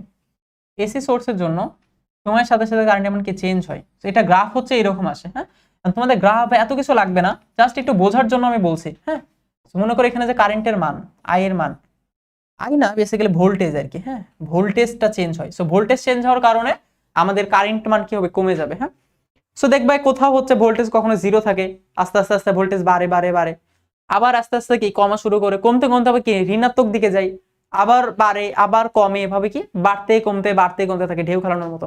এর মানে হচ্ছে বেসিক্যালি কি, মনে করো এখানে ফার্স্টে আমাদের ভোল্টেজ হচ্ছে 0, তারপর মনে করো 2 ভোল্টেজের মান, হ্যাঁ ভোল্টেজের মান 0 ভোল্ট, তারপর ধরো 2 ভোল্ট হবে, এদিক দিয়ে ধরো যাওয়া শুরু করছে। হ্যাঁ, তারপর এটা একটু বাড়বে, ধরো 4 ভোল্ট হয়, তারপর মনে করো 10 ভোল্ট হয়, হইলো, এরপর একটু কমা শুরু করবে, এরপর 10 এর পরে কত হয়, আবার ধরো 8 হয়ে যাবে, ঠিক আছে, তারপর ধরো 6 হইলো, তারপর ধরো 2 ভোল্ট হইলো, তারপর ধরো আবার 0 ভোল্ট হইলো, ঠিক আছে। এদিক দিয়ে যাচ্ছিল কিন্তু এতক্ষণ কারেন্ট, এবার কি হবে, এবার উল্টা দিক থেকে যাওয়া শুরু করবে, এবার কারেন্ট কি হবে, উল্টা দিক থেকে যাওয়া শুরু করবে। এদিক থেকে যখন যাচ্ছিল তখন আমি পজিটিভ লিখছিলাম, এবার উল্টা দিক থেকে যাওয়া শুরু করবে তখন সেটা হচ্ছে নেগেটিভ, তখন দেখা যাচ্ছে এটি হচ্ছে -2 ভোল্ট হয়ে যাবে, -4 ভোল্ট হয়ে যাবে, -10 ভোল্ট হয়ে যাবে। এরপর আবার এটা কমা শুরু করবে, তাহলে এটা হয়ে যাবে কত, -8 ভোল্ট, এভাবে কি আবার 0 হবে। এটা আর কি। তো বেসিক্যালি দেখো প্রথম কি 0 আস্তে আস্তে বাড়তে বাড়তে বাড়তে বাড়তে মানে হাইয়েস্ট একটা পয়েন্টে যায়, ধরো 10 হয়েছে, তারপর কমতে কমতে কমতে কমতে আবার 0 হয়, 0 হওয়ার পর কি নেগেটিভ দিকে বাড়তে বাড়তে থাকে, আবার কি নেগেটিভ দিকে কি কমতে থাকে, আবার পজিটিভ দিকে বাড়তে থাকে, এভাবে ভোল্টেজের মান কি সবসময় কম বেশি হয়। হ্যাঁ, সো বেসিক্যালি এটাকে এর জন্য আমরা বলি দিক পরিবর্তী প্রবাহ, মানে একবার কি এদিকে যায় একবার কি এদিক দিয়ে যায়, একবার এদিক দিয়ে যায় একবার এদিক দিয়ে যায়, এর জন্য দিক পরিবর্তী প্রবাহ বলা হয় এটাকে। হ্যাঁ, এসি কারেন্টকে কি বলা হয়, দিক পরিবর্তী দিক পরিবর্তী প্রবাহ, মানে কি যেটা বারবার দিক পরিবর্তন করে। মাথায় রেখো, বাংলাদেশে যে এসি কারেন্ট আমরা পাই, এসি কারেন্টের ফ্রিকোয়েন্সি হচ্ছে 50 হার্জ। এসি কারেন্টের ফ্রিকোয়েন্সি হচ্ছে কত, 50 হার্জ, মানে হচ্ছে সে সেকেন্ডে 50 বার দিক পরিবর্তন করে। এসি কারেন্টের ফ্রিকোয়েন্সি হচ্ছে কত, 50 হার্জ, মানে সে সেকেন্ডে জাস্ট 1 সেকেন্ডে 50 বার দিক পরিবর্তন করে। বাংলাদেশে যে কারেন্টটা পাওয়া যায়, ঠিক আছে, এটা কি কোথায়, বাংলাদেশে। এটা এক একটা দেশে এক এক রকম। হ্যাঁ, বাংলাদেশে যে কারেন্টটা আমরা ইউজ করি সেটা হচ্ছে 50 হার্জের, মানে প্রতি সেকেন্ডে 50 বার দিক পরিবর্তন করে। বুঝলাম ব্যাপারটা? আচ্ছা, এটা হচ্ছে একটা। আর 2 নাম্বার হচ্ছে, হ্যাঁ আমাদের বাসা বাড়িতে যে আমরা কারেন্ট ইউজ করি সেটা হচ্ছে এসি কারেন্ট ইউজ করি, বাসা বাড়িতে যেটা ইউজ করি সেটা কি এসি কারেন্ট ইউজ করি। হ্যাঁ, আচ্ছা এই পর্যন্ত জানলে আমাদের মোটামুটি হবে, কেমন? আচ্ছা, সো বেসিক্যালি আমরা ডিসি কারেন্টটা কই থেকে পাই, ডিসি কারেন্ট পাই আমরা ব্যাটারি থেকে, আমাদের ব্যাটারি থেকে কি আমরা ডিসি কারেন্টটা পেয়ে থাকি। আর বাসা বাড়িতে যে মেইন মিটার আছে, হ্যাঁ মিটার, হ্যাঁ বা মেইন মিটার আমরা বলি, বাসা বাড়ির যে মেইন মিটার, সেই মেইন মিটার থেকে কি আমরা এসি কারেন্টটা পাই। আচ্ছা, এটা মোটামুটি জানলেই আই থিঙ্ক এখান থেকে এনাফ, ঠিক আছে, এখান থেকে যা যা বলছি এতটুকুই, হ্যাঁ এতটুকু শিখলেই হবে। ওকে, আচ্ছা আরেকটা এখানে কথা বলা হয়েছে, আচ্ছা হ্যাঁ এখানে একটা জিনিস ইম্পর্টেন্ট জিনিস বলা হয়েছে সেটা একটু বলি, যে দেখো ব্যাটারি সেলের বিভব পার্থক্য সবসময় সমান থাকে, তাই এগুলোকে বলে ডিসি সাপ্লাই বলা হয়। হ্যাঁ, এবং আমাদের বাসায় যে বৈদ্যুতিক সাপ্লাই দেওয়া হয় সেগুলো প্রতি সেকেন্ডে 50 বার ধনাত্মক থেকে ঋণাত্মক দিকে, প্রতি সেকেন্ডে 50 বার ধনাত্মক থেকে ঋণাত্মক দিকে বিভব পরিবর্তিত হয়, তাই এটাকে কি বলা হয়, এসি বলা হয়। সাধারণ ব্যাটারি সেলে বিভব পার্থক্য থেকে 1.5 ভোল্টের মতো, তার মানে তুমি যখনই এটা হাত দিবা তখন তুমি 1.5 ভোল্টই মানে পাবা আর কি। হ্যাঁ, বাট আমরা কি বেসিক্যালি মানে 50 ভোল্টের যদি বেশি হয় কখনো বিভব পার্থক্য সেটা আমরা বুঝতে পারি, তো ব্যাটারিতে যদি হাত দিই তাহলে এটা মাত্র 1.5 ভোল্ট না, তো আমরা বুঝতেই পারি না এর মধ্যে কারেন্ট আছে কিনা। বাট আমাদের বাসা বাড়িতে যেটা ইউজ করি সেটা হচ্ছে 220 ভোল্টের। বাসা বাড়িতে যে বিদ্যুৎ সাপ্লাইটা দেওয়া হয় বাংলাদেশে প্রত্যেকটা বাসাতে যে বিদ্যুৎ সাপ্লাইটা দেওয়া হয় সেটা হচ্ছে 220 ভোল্টের। তো 220 ভোল্টের এর জন্য আমাদের যখন শক লাগে আমরা বেশ ভালো একটা মানে শক খাই আর কি, মানে যখন আমরা ওখানে হ্যাঁ হাত চলে যায় বা কোনো একটা কারণে, হ্যাঁ আমরা কি বেশ বড় ধরনের একটা শক খাই, কারণ কি 50 ভোল্টের বেশি হলে সেটাকে আমরা অনুভব করতে পারি। ওকে, তো ব্যাটারিতে আমরা কেন হাত দিলে বিদ্যুৎ প্রবাহ বুঝতে পারি না, কারণ এটাকে অনেক ছোট মানের, ঠিক আছে, আমরা বেসিক্যালি 50 হইলে কি আমরা মোটামুটি সেটাকে অনুভব করতে পারি। আচ্ছা, এই টপিকটা একটু মাথায় রাখা লাগবে। আচ্ছা, এখন আসো হাউস ওয়্যারিং, ঠিক আছে, এই জিনিসটা খুব বিভৎস একটা চিত্র দেওয়া আছে, এটা দেখে ভয় পাওয়ার একদমই কিছু নাই। এখানে বেসিক্যালি কি কি বলা হয়েছে এই প্রত্যেকটা জিনিস আমি খুব সংক্ষেপে কয়েকটা পয়েন্টে লিখে নিয়ে আসছি, এই পয়েন্টগুলো তুমি মাথায় রাখবা তাইলেই হবে, ঠিক আছে। সো বেসিক্যালি হাউস ওয়্যারিং বলতে বোঝাচ্ছে একটা বাসা বাড়িতে যে আমরা সংযোগগুলো দিই সেটা আসলে কিভাবে দিই, কোন তারের মাধ্যমে দিই। হ্যাঁ, সো এই চিত্রের মধ্যে যা যা আছে, এই চিত্রের মধ্যে যা যা আছে আমি জাস্ট এখানে তোমাকে একটা একটা করে পুরো জিনিসটাকে ব্যাখ্যা করছি, কেমন? আচ্ছা, তো প্রথমে আমাদের বাসা বাড়িতে বুঝতে হবে যে 3 ধরনের তার ইউজ করা হয়। কয় ধরনের তার ইউজ করা হয়? 3 ধরনের, 3টা কালারের তার ইউজ করা হয়। একটা তার হচ্ছে আমাদের লাল কালার, যার মধ্যে দিয়ে কারেন্ট থাকে, এটাকে বলে আমরা জীবন্ত তার বলি, ঠিক আছে? লাল কালার যে তারটা থাকে, যেটাকে লাইভ বা ফেজ বলা হয়, ঠিক আছে? এর মধ্যে কি আসলে বিদ্যুৎটা থাকে, বুঝছি? এটাকে আমি কি বলি? জীবন্ত তার বলি। একটা নীল কালারের তার ইউজ করা হয়, সেটাকে আমরা বলি নিউট্রাল, নিউট্রাল তার। এখন নীল কালারের তার ইউজ করার কারণটা কি, চলো সেটা একটু বোঝার চেষ্টা করি। মনে করো আমাদের এটা হচ্ছে ধর মিটার, ঠিক আছে? বাসা বাড়ির এটা ধর মিটার, আর এই মিটারের সাথে মনে করো এইখানে একটা বাল্ব জ্বালানো আছে, হ্যাঁ? আচ্ছা, এটা ধরো আমাদের একটা, এটা ধরো আমাদের একটা বাল্ব, ঠিক আছে? ওকে, এখন এই দিক দিয়ে কারেন্টটা যাবে, এই দিক দিয়ে কারেন্টটা যাবে, তো কারেন্টটা বাল্ব জ্বালানোর পরে কারেন্টটাকে তো আবার ফিরে আসতে হবে, তাই না? কারেন্ট যখন কোন একটা দিক থেকে প্রবেশ করে, ওই কারেন্টটা কিন্তু এমন না যে এলিমেন্টের মধ্যে নষ্ট হয়ে যায়, এলিমেন্ট ওটাকে খেয়ে ফেলে, ওইটার ফেরত ফেরত আসা লাগে না, এমন না কিন্তু ব্যাপারটা। কারেন্ট যখন কোনো একটা পথে যায় তখন তাকে আবার ফিরে আসতে হয়, যেখান থেকে সে উৎপন্ন হবে সেখানে কি আবার তাকে ফিরে আসতে হবে, এবং তার এই পুরা জিনিসটা আমাদের চক্রাকারে হইতেই থাকে, হইতেই থাকে, বুঝতে পারছিস? সো বেসিক্যালি যদি কখনো এই জিনিসটা না হয় যে কারেন্ট যাচ্ছে বাট ফিরে আসছে না, তখন আসলে আমরা বিদ্যুৎ নিরবিচ্ছিন্নভাবে পাবোই না, ঠিক আছে? নিরবিচ্ছিন্নভাবে বিদ্যুৎ পাওয়া সম্ভব না। এজন্য আমাদের আরেকটা তার আমরা ইউজ করি এখানে, এই যে আরেকটা তার আমরা ইউজ করি, যে তারের মাধ্যমে, যে তারের মাধ্যমে কি কারেন্টকে আবার ফিরে আসবে। এই কারেন্ট হচ্ছে কি বাল্বকে জ্বালানোর পরে যে মানে কারেন্টটা থাকবে, সেই কারেন্টকে আবার ফিরে যাবে, ঠিক আছে? বেসিক্যালি এখান থেকে কারেন্টকে আবার ফিরে যায়। তো ফিরে যাওয়ার জন্য আমাদের একটা তার দরকার হয়, সেটাই হচ্ছে আমাদের নিউট্রাল। ওকে, নিউট্রাল বা নীল কালারের তার, হ্যাঁ? তো এটা কি করে? বিদ্যুৎ প্রবাহের যে পথ সেটাকে কি করে পূর্ণ করে। আরেকটা আছে সবুজ কালারের, সেটা হচ্ছে আর্থিং করা হয় বা ভূ সংযোগ দেওয়া হয়। এই ভূ সংযোগ দেওয়ার কারণটা হচ্ছে কি, আমাদের অনেক সময় মনে করো তুমি একটা ফ্রিজ ইউজ করছো, ফ্রিজের গায়ে এত বেশি সংখ্যক কারেন্ট গেছে যে ফ্রিজ পুরোটা মনে করো হচ্ছে ইয়া হয়ে আছে, ধরো হচ্ছে ফ্রিজের পুরা গা, হ্যাঁ, মনে করো কারেন্ট কারেন্ট হয়ে আছে একদম, হ্যাঁ? এখন তুমি যদি হাত দাও তাহলে তুমি কি শক করবা, এবং এই শকের কারণে তুমি মারাও যাইতে পারো। তো বেসিক্যালি কি হয়, আমাদের যে এলিমেন্ট গুলো আছে, বড় বড় যে এলিমেন্ট গুলো আছে, হ্যাঁ, বা যেগুলোর সাথে আমাদের কি করা হয়, আর্থিং করা হয়, ঠিক আছে? আর্থিং বা ভূ সংযোগ দেওয়া হয়, ঠিক আছে? সহজ কথা যদি বলি, এই যে ফ্রিজ বা এই টাইপের জিনিসপত্রের সাথে কি করে দেওয়া হয়, আর্থিং করে দেওয়া হয়, হ্যাঁ? তো বেসিক্যালি আর্থিং করে দেওয়া হলে কি হয়, এখানে যদি কোনো একটা কারণে যদি অনেক বেশি কারেন্ট চলে আসে, কোনো একটা কারণে যদি অনেক বেশি কারেন্ট চলে আসে, তাহলে এই কারেন্টটা আমাদেরকে আস্তে আস্তে পৃথিবীতে চলে যায়। এর ফলে এই কারেন্টটা এর মধ্যে জমা থাকে না, এই জন্য আমরা যখন হাত দিই তখন আমরা ওই শক খাই না, ঠিক আছে? এর জন্য কি আমাদের ভূ সংযোগটা দেওয়া হয়, বুঝছি? আচ্ছা, যা নিরাপত্তার জন্য ব্যবহার করা হয়, এটা হচ্ছে প্রথম পয়েন্ট। দ্বিতীয় পয়েন্ট হচ্ছে বিদ্যুৎ উৎস এবং মিটার, ঠিক আছে? আমাদের বাসা বাড়িতে যে কারেন্টটা আসে, ঠিক আছে, সেটা উৎস হচ্ছে মিটার বক্স, ঠিক আছে? আমাদের প্রথম উৎস থেকে, হ্যাঁ, মানে বিদ্যুৎ প্রথম উৎস থেকে মিটার বক্সে আসে। প্রথম উৎস মানে হচ্ছে ধর বাইরে যে জেনারেটর থাকে বা বাইরে যে হচ্ছে ইয়াগুলো আছে, হ্যাঁ, এটাকে কি বলে, মানে তোমাদের বিদ্যুৎ যেখানে তৈরি হয়, ঠিক আছে, এটাকে বলে পাওয়ার প্ল্যান্ট বলা হয়। তো পাওয়ার প্ল্যান্ট থেকে হচ্ছে সাব স্টেশনে পাঠায়, সাব স্টেশন থেকে হচ্ছে কি আমাদের যে বাইরে যে বাসা বাড়ি দেখবা বাইরে যে হচ্ছে খাম্বার পরে যে ইয়া লাগানো থাকে, হ্যাঁ, আচ্ছা এই এটার নাম কি, যন্ত্রটার নাম তো ভুলে, ট্রান্সফরমার থাকে, ট্রান্সফরমারে পাঠানো হয়। তো ট্রান্সফরমার থেকে না আমাদের বাসা বাড়ির দিকে আসে, তাই না? আচ্ছা, সো প্রথমে কি আসে, মিটার বক্সে আসে, মিটার বক্স থেকে তারপর ব্যবহারকারী যতটুকু খরচ হচ্ছে তা হিসাব করে রাখা হয়, ঠিক আছে? আমি মিটার থেকে আসলে হিসাব করা হয় যে কতটুকু ব্যবহার করা হচ্ছে। এটা হচ্ছে একটা পয়েন্ট আর কি। 3 নম্বর পয়েন্ট হচ্ছে মেন সুইচ, ঠিক আছে? আমাদের এখানে ডায়াগ্রাম একটা সুইচ দেখা যায়, হ্যাঁ, এই যে এখানে কি একটা সুইচ আছে, দেখো মেন সুইচ, হ্যাঁ? তো মেন সুইচের মাধ্যমে আমাদের পুরা বাসা বাড়ির যে কারেন্ট সেটাকে আমরা কন্ট্রোল করতে পারি, আমাদের প্রয়োজন আছে কিনা কারেন্ট সেটাকে আমরা কন্ট্রোল করতে পারি। তো যা দিয়ে পুরা বাসা বাড়ির আমাদের যদি প্রয়োজন হয় তাহলে আমরা জাস্ট মেন সুইচ অফ করে দিলে কি পুরা বাসা বাড়ির কারেন্ট কি হয়ে যায়, অফ হয়ে যায়। আচ্ছা, তারপর হচ্ছে 4 নম্বর হচ্ছে কনজিউমার ইউনিট, ঠিক আছে? তো বেসিক্যালি এটাকে বলে কি বিদ্যুৎ বিতরণের কেন্দ্র। কনজিউমার ইউনিট মানে কি বিদ্যুৎ বিতরণের কেন্দ্র, হ্যাঁ? এখানে লাইভ এবং নিউট্রাল তারগুলো বাড়ির বিভিন্ন অংশে কি ভাগ হয়ে যায়, এন্ড এখান থেকে আমরা আসলে দেখে বুঝতে পারছি যে আমরা আসলে কি পরিমাণ বিদ্যুৎ ইউজ করছি, ঠিক আছে? তো আমাদের কনজিউমার ইউনিট থেকে আমাদের লাইভ তার এবং নিউট্রাল তার এটা কি বিভিন্ন জায়গাতে কি হয়ে যায়, ভাগ হয়ে যায়। ওকে, আচ্ছা, এরপরে আসো হচ্ছে 5 নম্বর হচ্ছে ফিউজ এবং সার্কিট ব্রেকার। ফিউজের ব্যাপারটা কি, ফিউজ মানে হচ্ছে খুবই সরু একটা তার আমাদের এলিমেন্ট গুলোর সাথে যুক্ত থাকে, হ্যাঁ, বা হচ্ছে আমাদের কি মানে সার্কিটে কি থাকে, একটা তার যুক্ত থাকে। এই তারের কাজটা হচ্ছে এর মধ্যে দিয়ে যদি অতিরিক্ত কারেন্ট যায় তাহলে সে তারটা পুড়ে যায়, কারণ তার যদি পুড়ে যায় তাহলে ওর মধ্যে থেকে কারেন্ট যাইতে পারবে না, ধরো তার পুরো গলে গেল, তাহলে বেশি কারেন্ট কি আর ওর মধ্যে দিয়ে যাইতে পারছে না, তাই না? কারণ বেশি কারেন্ট গেলে সেটা গলে যায়।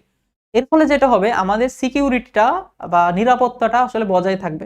তো আমাদের লাইটের জন্য 5 অ্যাম্পিয়ারের সার্কিট, মানে ফিউজ আর কি, লাইটের জন্য কত 5 অ্যাম্পিয়ার, ফ্যানের জন্য 10, হিটারের জন্য 15 এবং প্লাগ সকেটের জন্য 30 অ্যাম্পিয়ারের হচ্ছে ইয়া দেয়া আছে, তোমাদের বইতে দেয়া আছে এটা। সো যেটা দেয়া আছে এটা মুখস্থ রাখা লাগবে, ঠিক আছে? তো আমাদের ফিউজ ইউজ করা হয়। তো ফিউজের কাজটা হচ্ছে কি, যখন ওর মধ্যে বেশি কারেন্ট যাবে তখন সেটা কি হয়ে যাবে, পুড়ে যায়। এন্ড পুড়ে গেলে কি হবে, বিদ্যুৎ প্রবাহ যেটা হচ্ছিল সেটা কি নষ্ট হয়ে গেছে। আর তোমার মধ্যে বলে ভাই এটা কি তাহলে খারাপ? না, এটা তো ভালো, কারণ বেশি কারেন্ট গেলে তো তোমার একটা এলিমেন্টের মধ্যে যদি বেশি কারেন্ট যায় তাহলে তো সেটা নষ্ট হয়ে যাবে। তোমার পরিমাণ মতো কারেন্ট দরকার, ঠিক আছে? এর জন্য কি আমাদের যে পরিমাণ কারেন্ট দরকার তার থেকে ধরো একটু বেশি মানের আমরা কি ফিউজ ইউজ করি।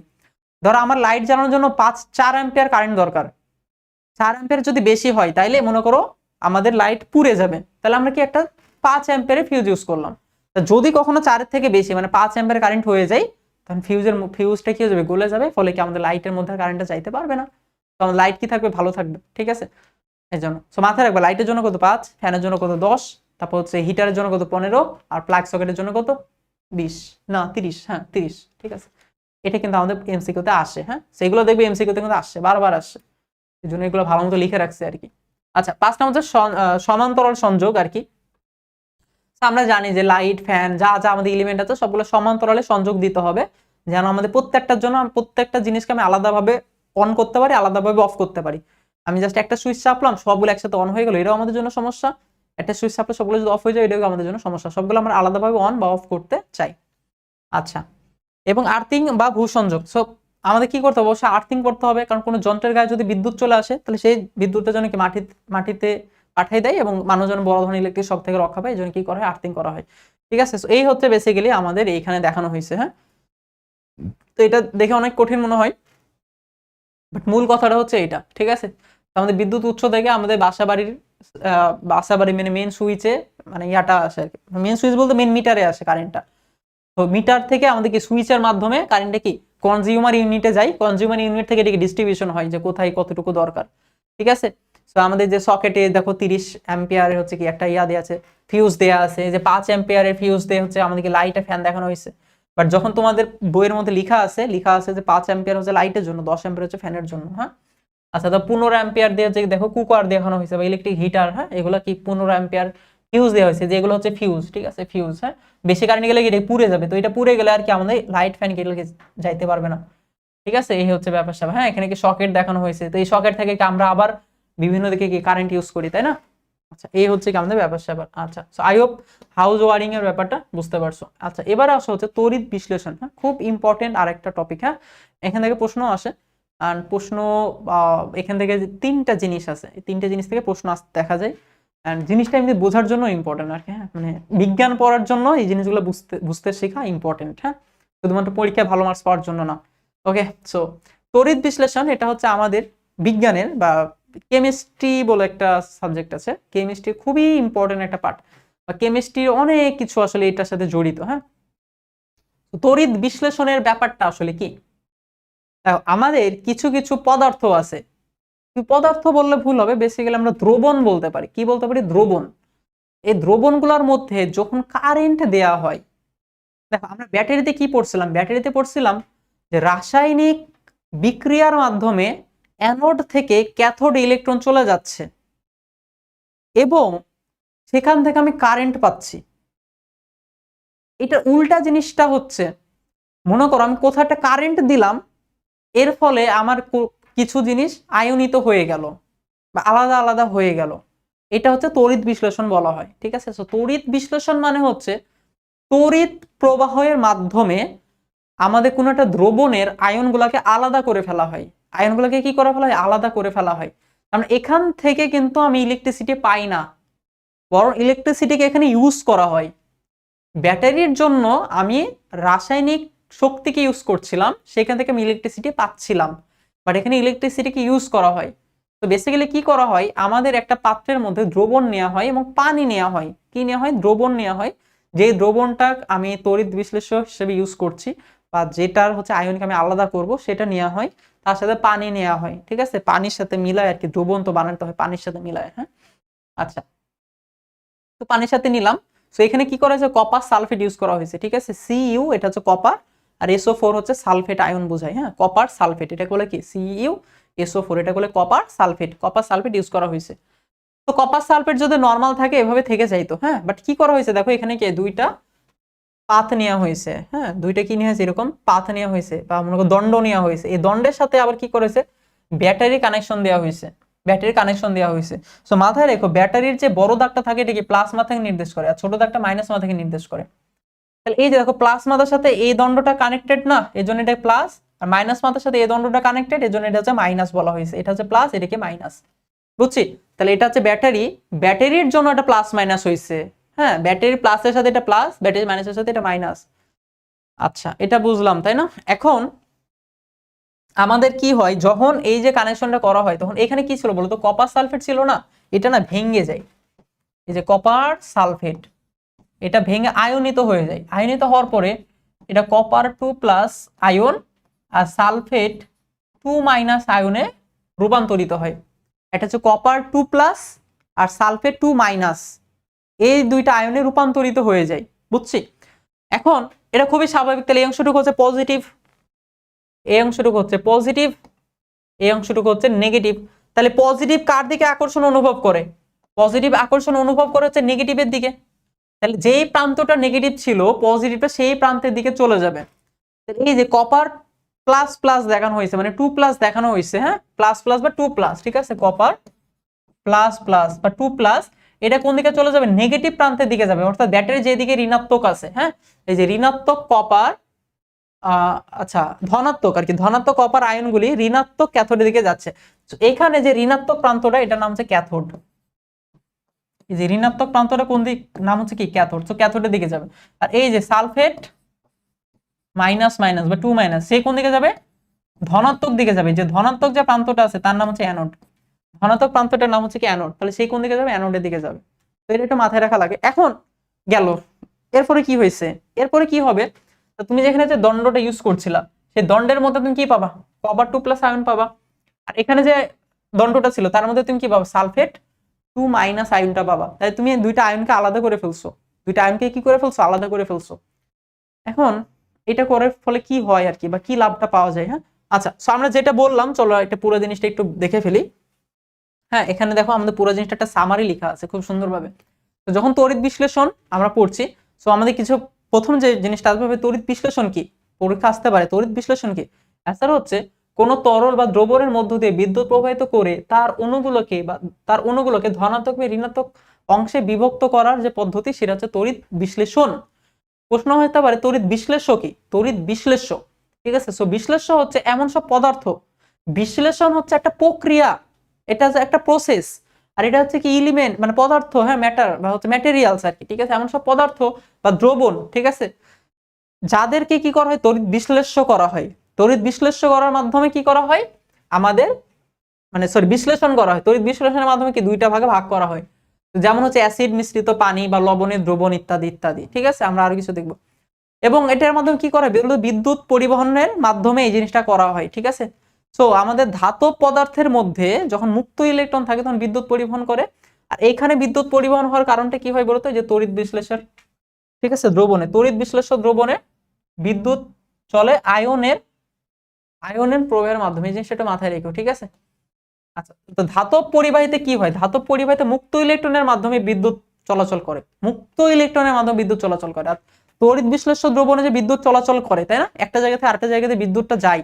এই যে যেমন আমি এখানে বলছিলাম এখানে একটা ব্যাটারি আছে, সেই ব্যাটারির বিদ্যুৎ কে দিক থেকে এদিকে যাবে। এখন আমি কি বলছি, কারেন্ট যদি কোনো একটা দিকে যায় তাহলে সেটা কিন্তু ফিরেও আসতে হবে। তাহলে কারেন্ট কি এখানে ফিরে আসতে হবে না, কারেন্ট শুধুমাত্র এখান থেকে এখানে যাচ্ছে, এখানে ফিরে আসছে না, তাহলে কিন্তু কারেন্ট যাবে না, সে এদিক দিয়ে যাবে, এদিক থেকে ফিরেও আসবে।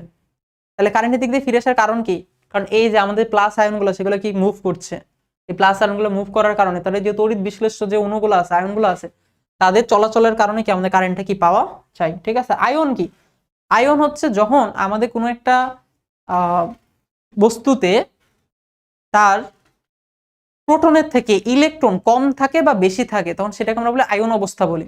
ইলেকট্রন যদি বেশি থাকে তাহলে ইলেকট্রন চার্জ হচ্ছে নেগেটিভ, এর জন্য তার আয়ন বলে আমরা নেগেটিভ।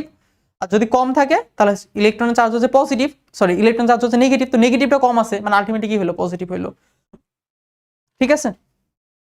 তাহলে পরমাণু বা অণুতে স্বাভাবিক যে কম বা বেশি ইলেকট্রন থাকলে সেটাকে কি বলে? আয়ন বলা হয়। ধনাত্মক মানে পজিটিভ, পজিটিভ মানে কি ইলেকট্রন সংখ্যা কি কম থাকে, আর ঋণাত্মক মানে কি বেশি থাকে। হ্যাঁ, আচ্ছা, তারপর আয়নীয় বিয়োজন ঘটে এখানে, ঠিক আছে। আরহেনিয়াস 1881 সালে এটা দেখাইছে যে অ্যাসিড, ক্ষার এবং লবণ পানিতে যদি দ্রবীভূত থাকে, হ্যাঁ, অ্যাসিড, ক্ষার বা লবণকে পানিতে দ্রবীভূত করলে সেগুলো আপনা আপনি কি আয়নিত হয়ে সমপরিমাণ ধনাত্মক এবং সমপরিমাণ ঋণাত্মক চার্জেস কি চার্জিত হয়ে যায়, ঠিক আছে। আচ্ছা, তো আমাদের এখানে কিছু সমীকরণ দিয়ে আছে, এগুলো একটু মাথায় রাখা লাগবে যে তার কিভাবে হচ্ছে আমাদের আয়নিত হয়ে যায়। এটা বেসিক্যালি তোমাদের বইতে কিন্তু দেয়া আছে। যেমন H2SO4, হ্যাঁ, এটা কি আমাদের একটা অ্যাসিড। তো অ্যাসিড এটা কি হয়, দুইটা হাইড্রোজেন প্লাস এবং কি আমাদের SO4 মানে সালফেট 2 মাইনাসে কি বিভক্ত হয়ে যায়, ঠিক আছে। এগুলো সবই হচ্ছে অ্যাসিড, এগুলো হচ্ছে কি অ্যাসিড দেয়া আছে, নিচেরটা হচ্ছে একটা কি ক্ষার দেয়া আছে।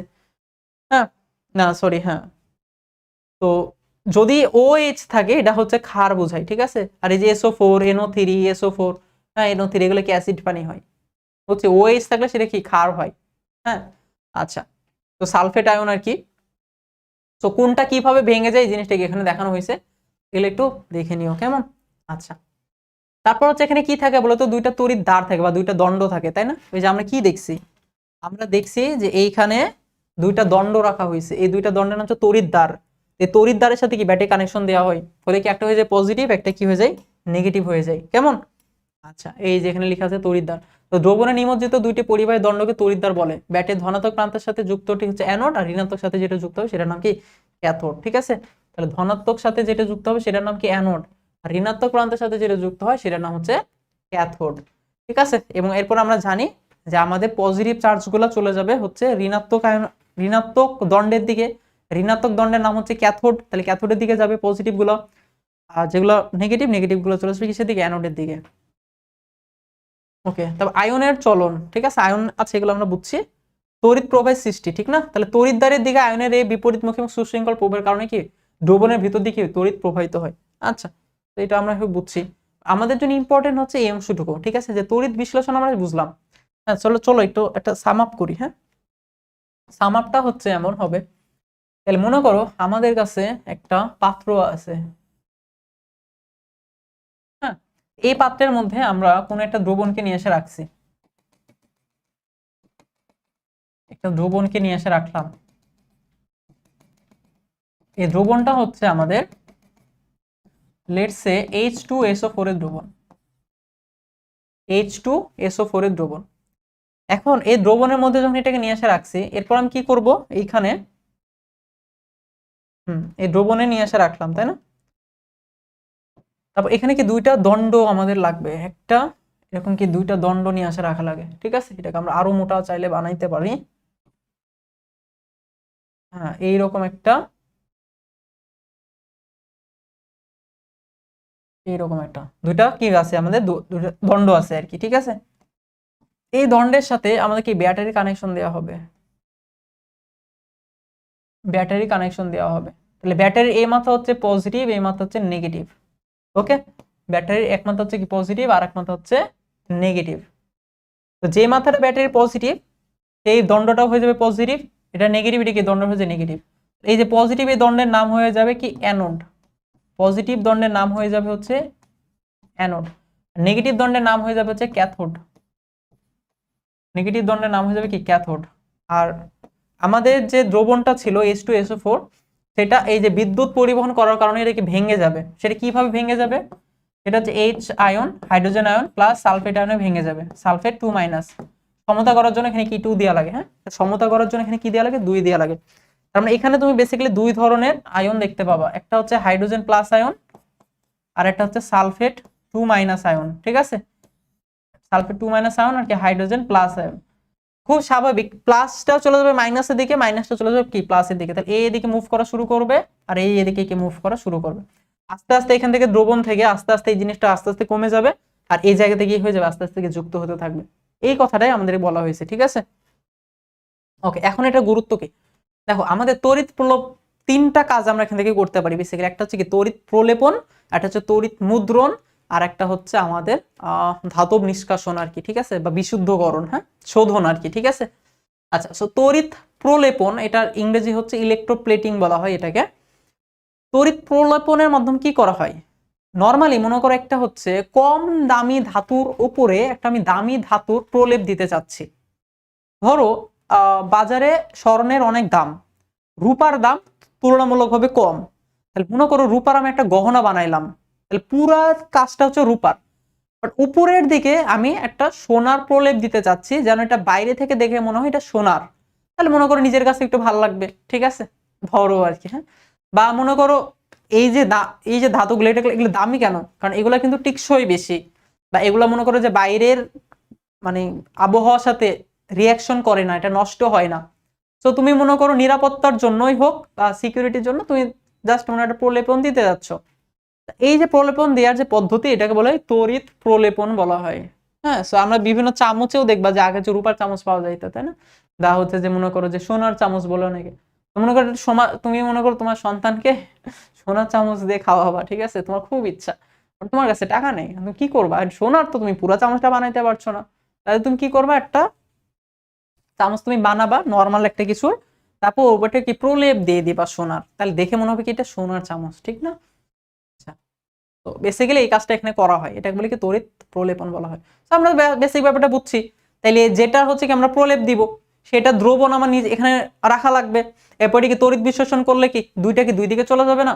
তাহলে মনে করো আমি হচ্ছে এই যে এইচ জি, হ্যাঁ এইচ জি মানে হচ্ছে রূপা, হ্যাঁ, তো এ জি আর কি, এ জি এটা হচ্ছে রূপা, হ্যাঁ, আর এ ইউ হচ্ছে সোনা, এ ইউ এটা হচ্ছে কি সোনা বা গোল্ড, গোল্ড, আর এ জি এটা হচ্ছে রূপা বা সিলভার, ঠিক আছে। সো মনে করো আমি এখানে যে চামচটা আছে সেই চামচের সাথে সিলভারের প্রলেপন দিতে চাচ্ছি, যার প্রলেপন দিব তার একটা আমার দ্রবণ আমার দরকার, সিলভারের একটা দ্রবণ আমার কি প্রয়োজন, ঠিক আছে। তো সিলভারের একটা দ্রবণ হচ্ছে সিলভার নাইট্রেট, সিলভার নাইট্রেট হচ্ছে সিলভার একটা দ্রবণ, ঠিক আছে, যে সিলভার নাইট্রেট আমি ইউজ করছি।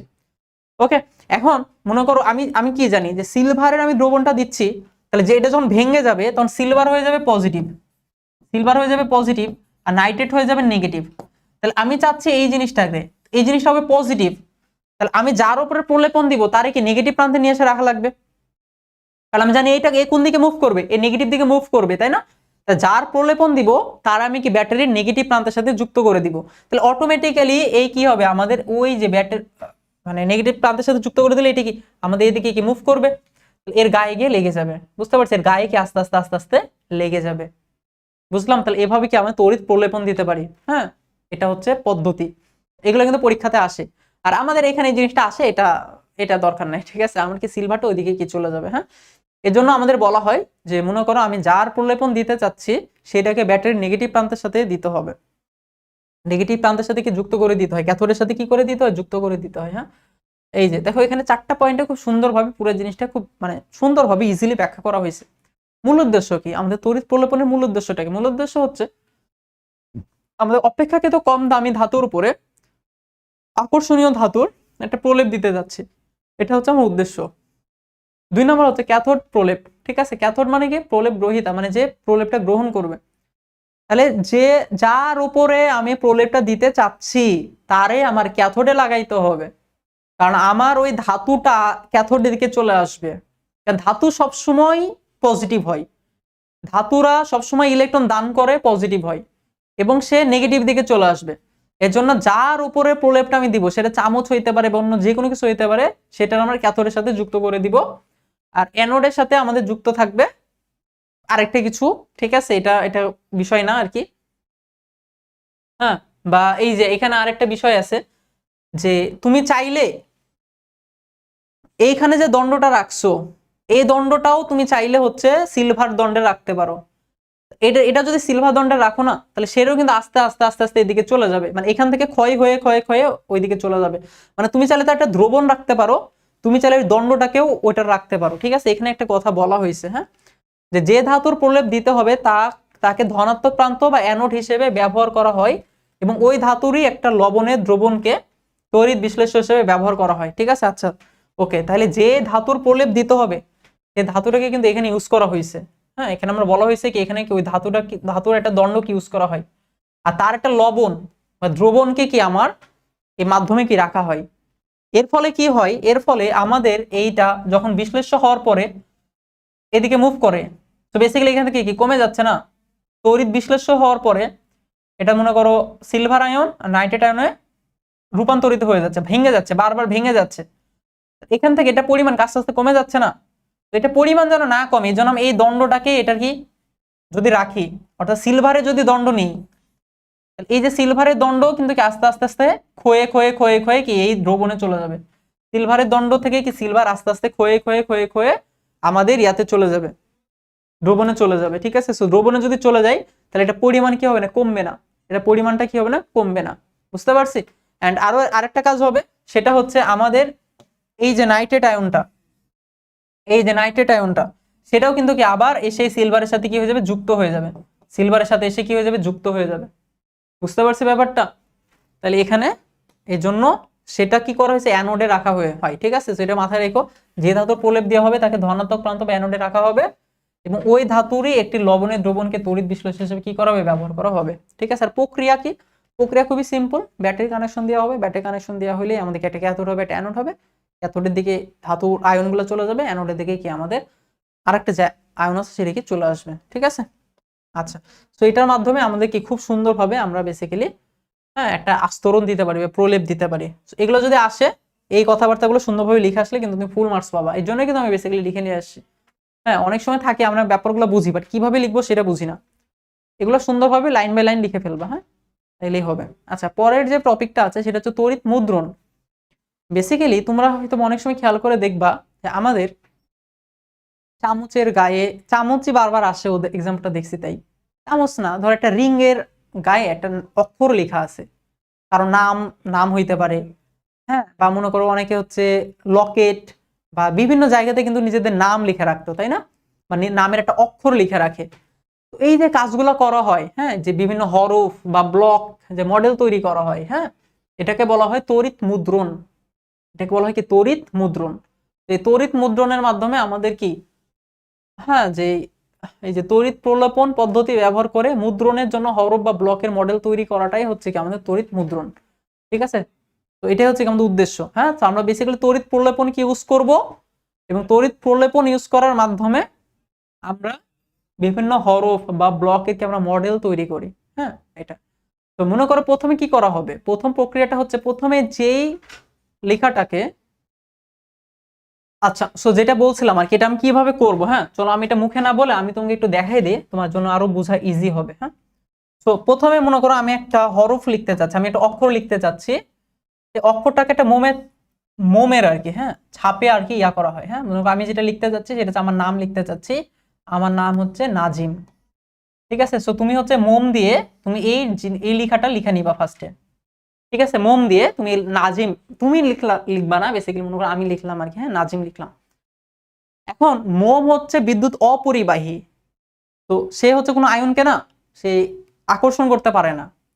তো বেসিক্যালি কি করব, আমি এইখানে ফার্স্ট এটা মোম ইউজ করব, মোম ফার্স্ট ইউজ করলাম হচ্ছে মোম। সেকেন্ডলি এটা পুরো গ্রাফাইটের গোড়া, গ্রাফাইট, গ্রাফাইটের গোড়া ছিটানো হয়। ঠিক আছে, গুড়া আর কি, ঠিক আছে, গোড়া মানে গুঁড়া, গুঁড়া, হ্যাঁ, গ্রাফাইটের গুড়া ছিটানো হয়। তো গ্রাফাইটের গুড়া ছিটানোর ফলে এটা কি হয়, বিদ্যুৎ পরিবাহী হয়, এটা কি হয়, বিদ্যুৎ পরিবাহী হয়, বিদ্যুৎ পরিবাহী হয়ে যায়। ঠিক আছে, তাহলে গ্রাফাইটের গুড়া ছিটানোর একটাই উদ্দেশ্য, এটাকে বিদ্যুৎ পরিবাহী করে তোলা। তাহলে এখন মনে করো এটা কি বিদ্যুৎ পরিবাহী হয়ে গেল। আচ্ছা, এবার তুমি এটাকে তড়িৎ বিশ্লেষণের জন্য রেডি করে ফেলছো।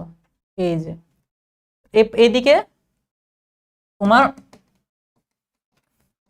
দ্রবণ নিতে হবে, আর এইখানে তোমার দুইটা দণ্ড থাকবে, একটা দুইটা, ঠিক আছে, দুইটা দণ্ড থাকবে, ঠিক না। আচ্ছা, এখন এই দুইটা দণ্ডের সাথে তুমি কানেক্ট করে দিবা হচ্ছে ব্যাটারি। আচ্ছা, ব্যাটারি কানেক্ট করে দিব আমরা, ব্যাটারির পজিটিভ প্রান্ত আর নেগেটিভ প্রান্ত, পজিটিভ আর নেগেটিভ। এটার নাম হয়ে যাবে কি অ্যানোড, এটার নাম হয়ে যাবে অ্যানোড, এটার নাম কি হয়ে যাবে ক্যাথোড, এটার নাম হয়ে যাবে ক্যাথোড। হ্যাঁ, আচ্ছা, সো বেসিক্যালি অ্যানোডে মনে করো আমি কিসের প্রলেপ দিতে যাচ্ছি, আমি সোনার প্রলেপ দিতে যাচ্ছি। হ্যাঁ, সোনা মানে কি সিলভার, গোল্ডের প্রলেপ দিতে যাচ্ছি, তাহলে এখানে কি আমার গোল্ড ইউজ করতে হবে, আর এখানে গোল্ড নাইট্রেট, ঠিক আছে, গোল্ডের একটা লবণ ইউজ করতে হবে বেসিক্যালি, ঠিক আছে, একটা দ্রবণ ইউজ করতে হবে। আচ্ছা, এবং এই যে নাজিম লেখাটা আমি লিখছি, হ্যাঁ, ওইটারে, এই যে নাজিম লেখাটা লিখছি, ওকে, এই যে নাজিম রে তোমার এইখানে নিয়ে এসে রাখা লাগবে, ঠিক আছে, আর একটু ছোট বানাই ফেলি। এই যে নাজিম রে এখানে নিয়ে এসে তোমার রাখা লাগবে, বুঝছো? নাজিম রে এখানে নিয়ে এসে রাখা লাগবে। এখন কি হবে, তাইলে আমার একটু পরে দেখা যাবে না যে আমাদের যে আয়ন গোল্ড, এটা কি হয়ে যাবে, গোল্ড, হ্যাঁ গোল্ড প্লাস হয় আর কি, প্লাস নাকি 2 প্লাস, হ্যাঁ প্লাস, তাহলে এটা কি চলে যাবে আস্তে আস্তে নাজিমের দিকে মুভ করবে। আর নাজিমের দিকে তাহলে এই যে নাজিম যে লেখাটা আছে, এটা কি এখন বিদ্যুৎ পরিবাহী না, তাহলে সে কি করবে, এটাকে আকর্ষণ করবে। তাহলে এই যে নাজিম লিখার গায়ে এই যে গোল্ডের গুঁড়াটা লেগে যাবে, বুঝতে পারছি? নাজিম লিখার যে গায়ে গায়ে গোল্ডের যে গুঁড়াটা, এটা কি লেগে যাবে, বুঝতে পারছো?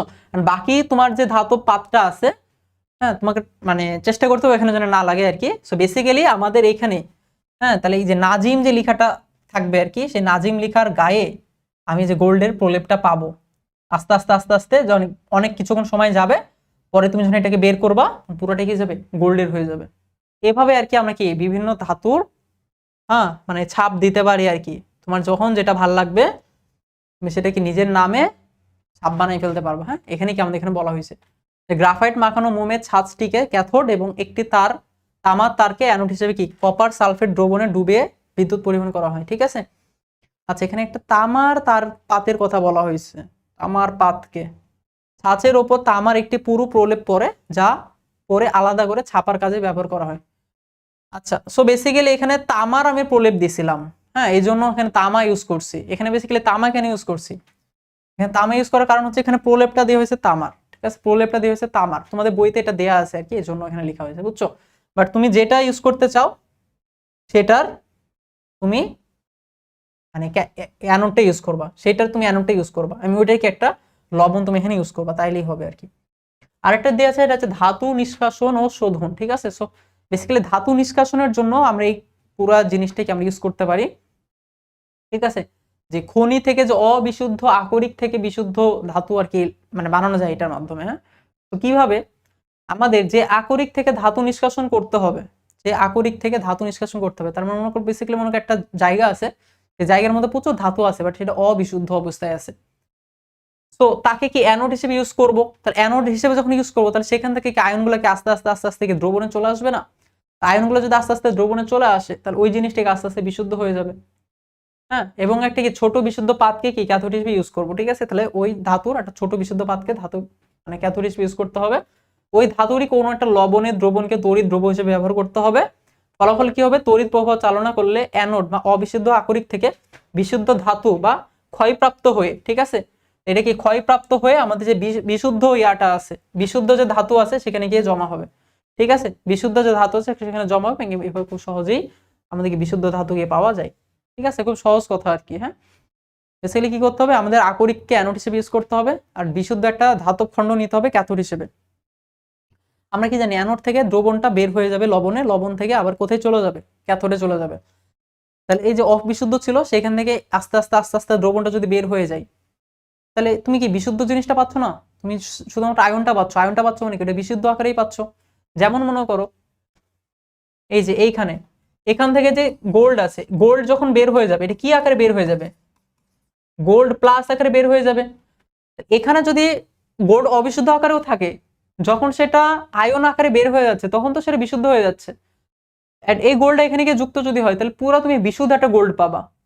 তো ব্যাপারটা এভাবে কি এটাকে কি বিশুদ্ধ করা হয়।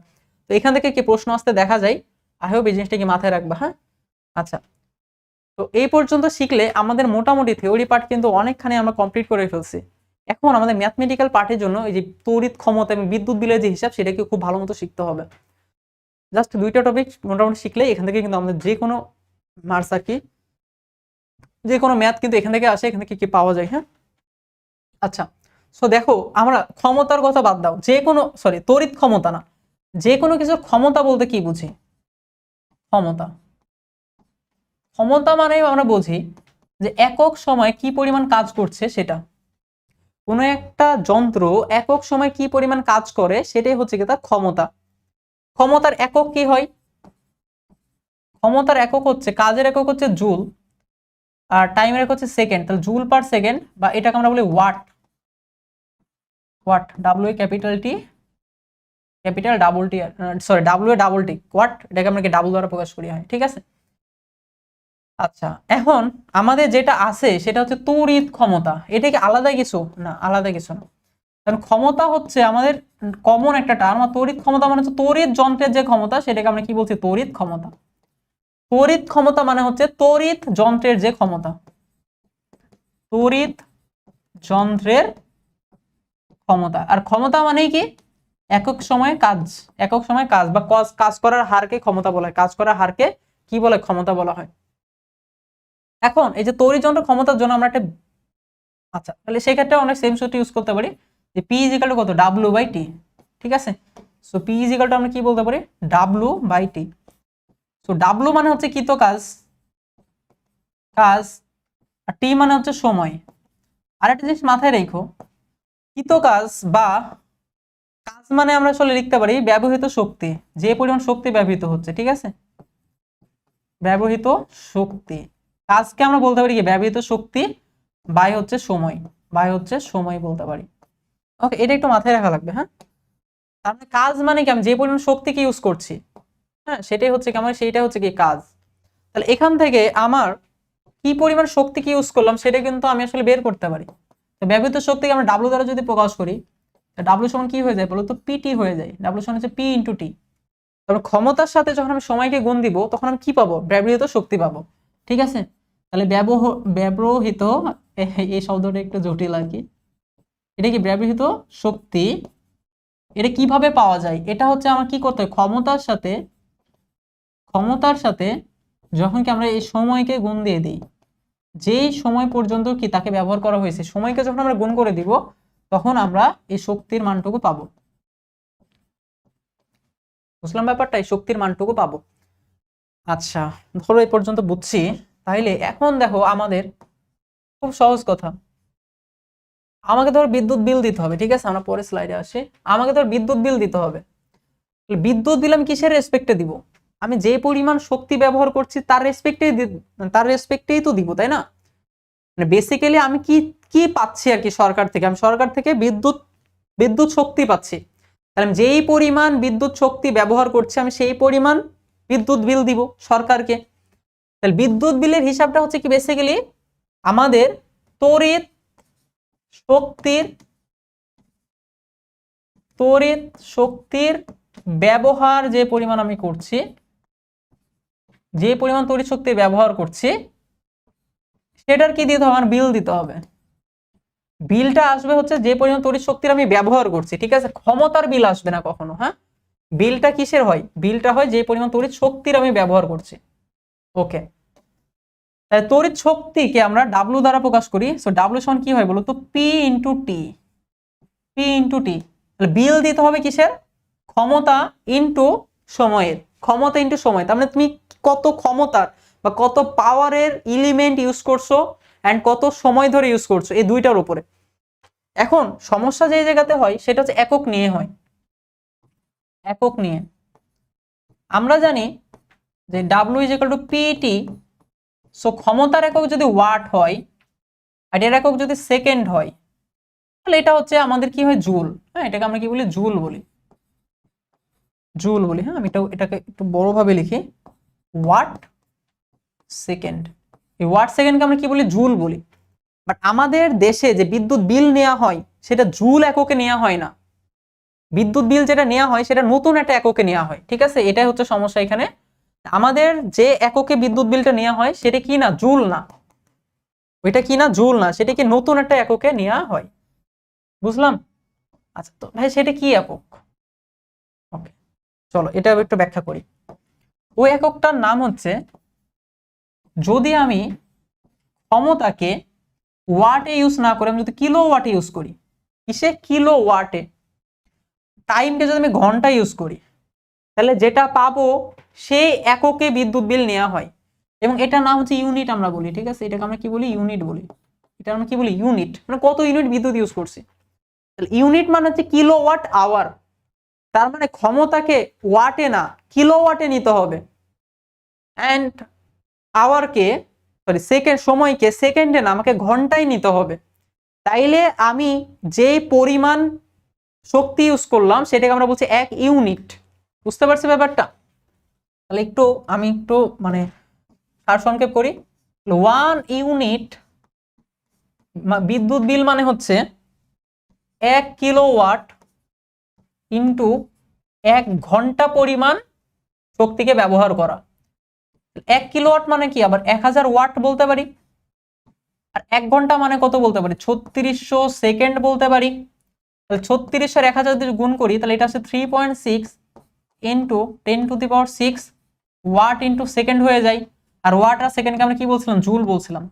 এটা হচ্ছে 3.6 ইন্টু 10⁶ জুল। এখান থেকে এই কনভার্সনটা আমাদের জন্য ইম্পর্টেন্ট, বাট খুব বেশি ইম্পর্টেন্ট না। তোমাকে বেসিক্যালি যে জিনিসটা মাথায় রাখতে হবে সেটা হচ্ছে, তুমি যখন ইউনিট বের করবা তুমি অলওয়েজ ক্ষমতাকে নিবা কিলোওয়াটে, সময়কে নিবা ঘন্টাতে, তাইলে তোমার ঝামেলা শেষ। তুমি অন্য কোনোভাবে ইউনিট কনভার্সনে যাবা না।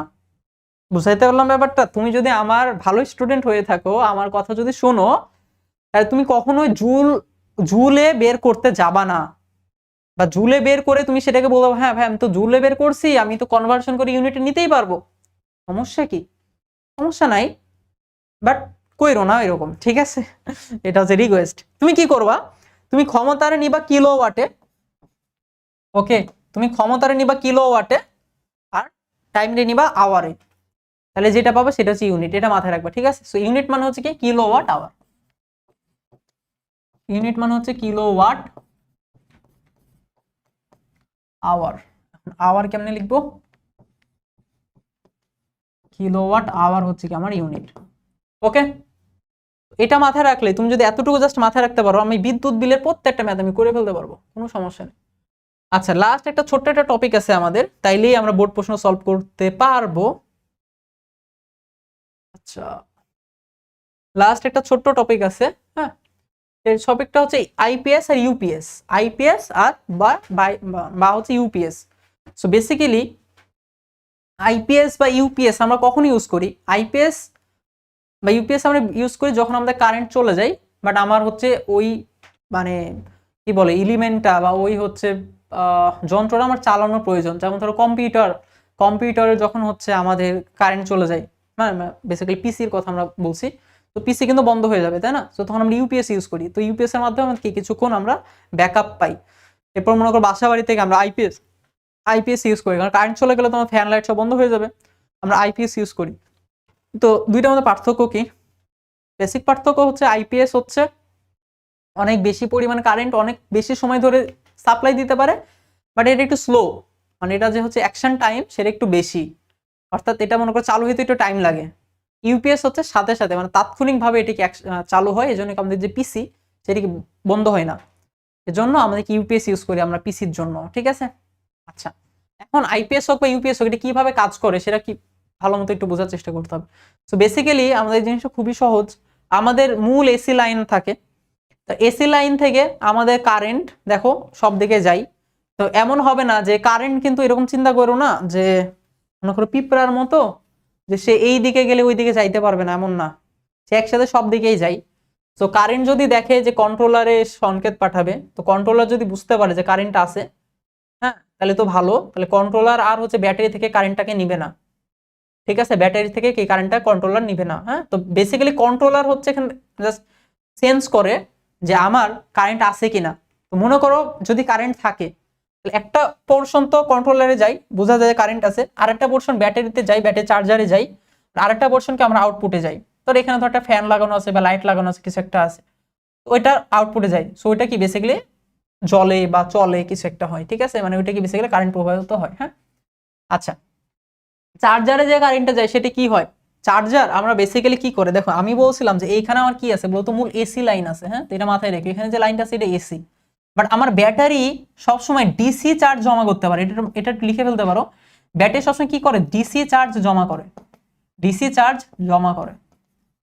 মানে ব্যাটারি এটা এসি চার্জ জমা করা পসিবল না ব্যাটারির জন্য। তাহলে আমার কি করতে হবে, এই যে এসি কারেন্টটা আসলে সেটাকে ডিসি বানাইতে হবে। তাই ব্যাটারি চার্জার এই যে এসি কারেন্টটাকে ডিসিতে কনভার্ট করে, এসি কারেন্টকে কি করে, ডিসিতে কনভার্ট করে। কনভার্ট করে আমার ব্যাটারির মধ্যে জমা করে, ব্যাটারির মধ্যে জমা করে। এখন মনে করে কারেন্ট নাই, কারেন্ট নাই, তাহলে কারেন্ট যদি না থাকে ব্যাটারি কন্ট্রোলারে সংকেত পাঠাবে, বা বেসিক্যালি কন্ট্রোলার বুঝবে যে কারেন্ট নাই, কন্ট্রোলারে সংকেত পাঠাবে যে কারেন্ট তো নাই, আমি এখন যাও শুরু করলাম, বলবো ওকে যাও। তবে ব্যাটারি কি করবে, ইনভার্টার হবে, ইনভার্টার কি করবে, এই যে যেটা ডিসি তে জমা ছিল ডিসি কে আবার এসি তে কনভার্ট করবে সেটা। কারণ আমার এই যে ফ্যান বা লাইট যেটা থাকুক না সেটা চালানোর জন্য কি দরকার, এসি লাইন দরকার। আমার এই যে এটাকে চালানোর জন্য কি দরকার, এসি লাইন দরকার, ঠিক না? তাহলে এখানে তো ডিসি আছে, সো ডিসি দিয়ে তো হবে না, সো ইনভার্টার ইউজ করি, ইনভার্টার কি করবে, ডিসি কে আবার এসি তে কনভার্ট করবে, কনভার্ট করে আউটপুটে দিয়ে দিবে। তাহলে আমাদের যদি আমাদের কারেন্ট থাকে, তাহলে কারেন্ট থাকা অবস্থায় এদিকে যাবে একটা কারেন্ট, দেখো এটা বুঝছো, এইদিকে এইদিকে, আর এটা এখান থেকে এখানে জমা হইলো, শেষ। এটা হচ্ছে কারেন্ট থাকা অবস্থায়। কারেন্ট নাই, এইদিকে যাবে, এইদিকে যাবে, এইদিকে যাবে, এইদিকে যাবে, বুঝতে পারছি ব্যাপারটা? এটা যখন কারেন্ট থাকবে না। তো এখানে এই জিনিসপত্রগুলো বলা হয়েছে, আমি তোমার জন্য সাজে সুন্দরভাবে লিখে নিয়ে আসছি সবগুলো টপিক, যেন তুমি খুব ভালো মতো ইজিলি এগুলো পড়তে পারো, বুঝতে পারো, ঠিক আছে? আচ্ছা, আমাদের এখানটা হেডিং থাকা দরকার, বোর্ড প্রশ্ন, এটা এখানে মিস হয়ে গেছে, কোনো প্রবলেম, আমরা নিজেদের মতো করে বানাই নেই। আচ্ছা,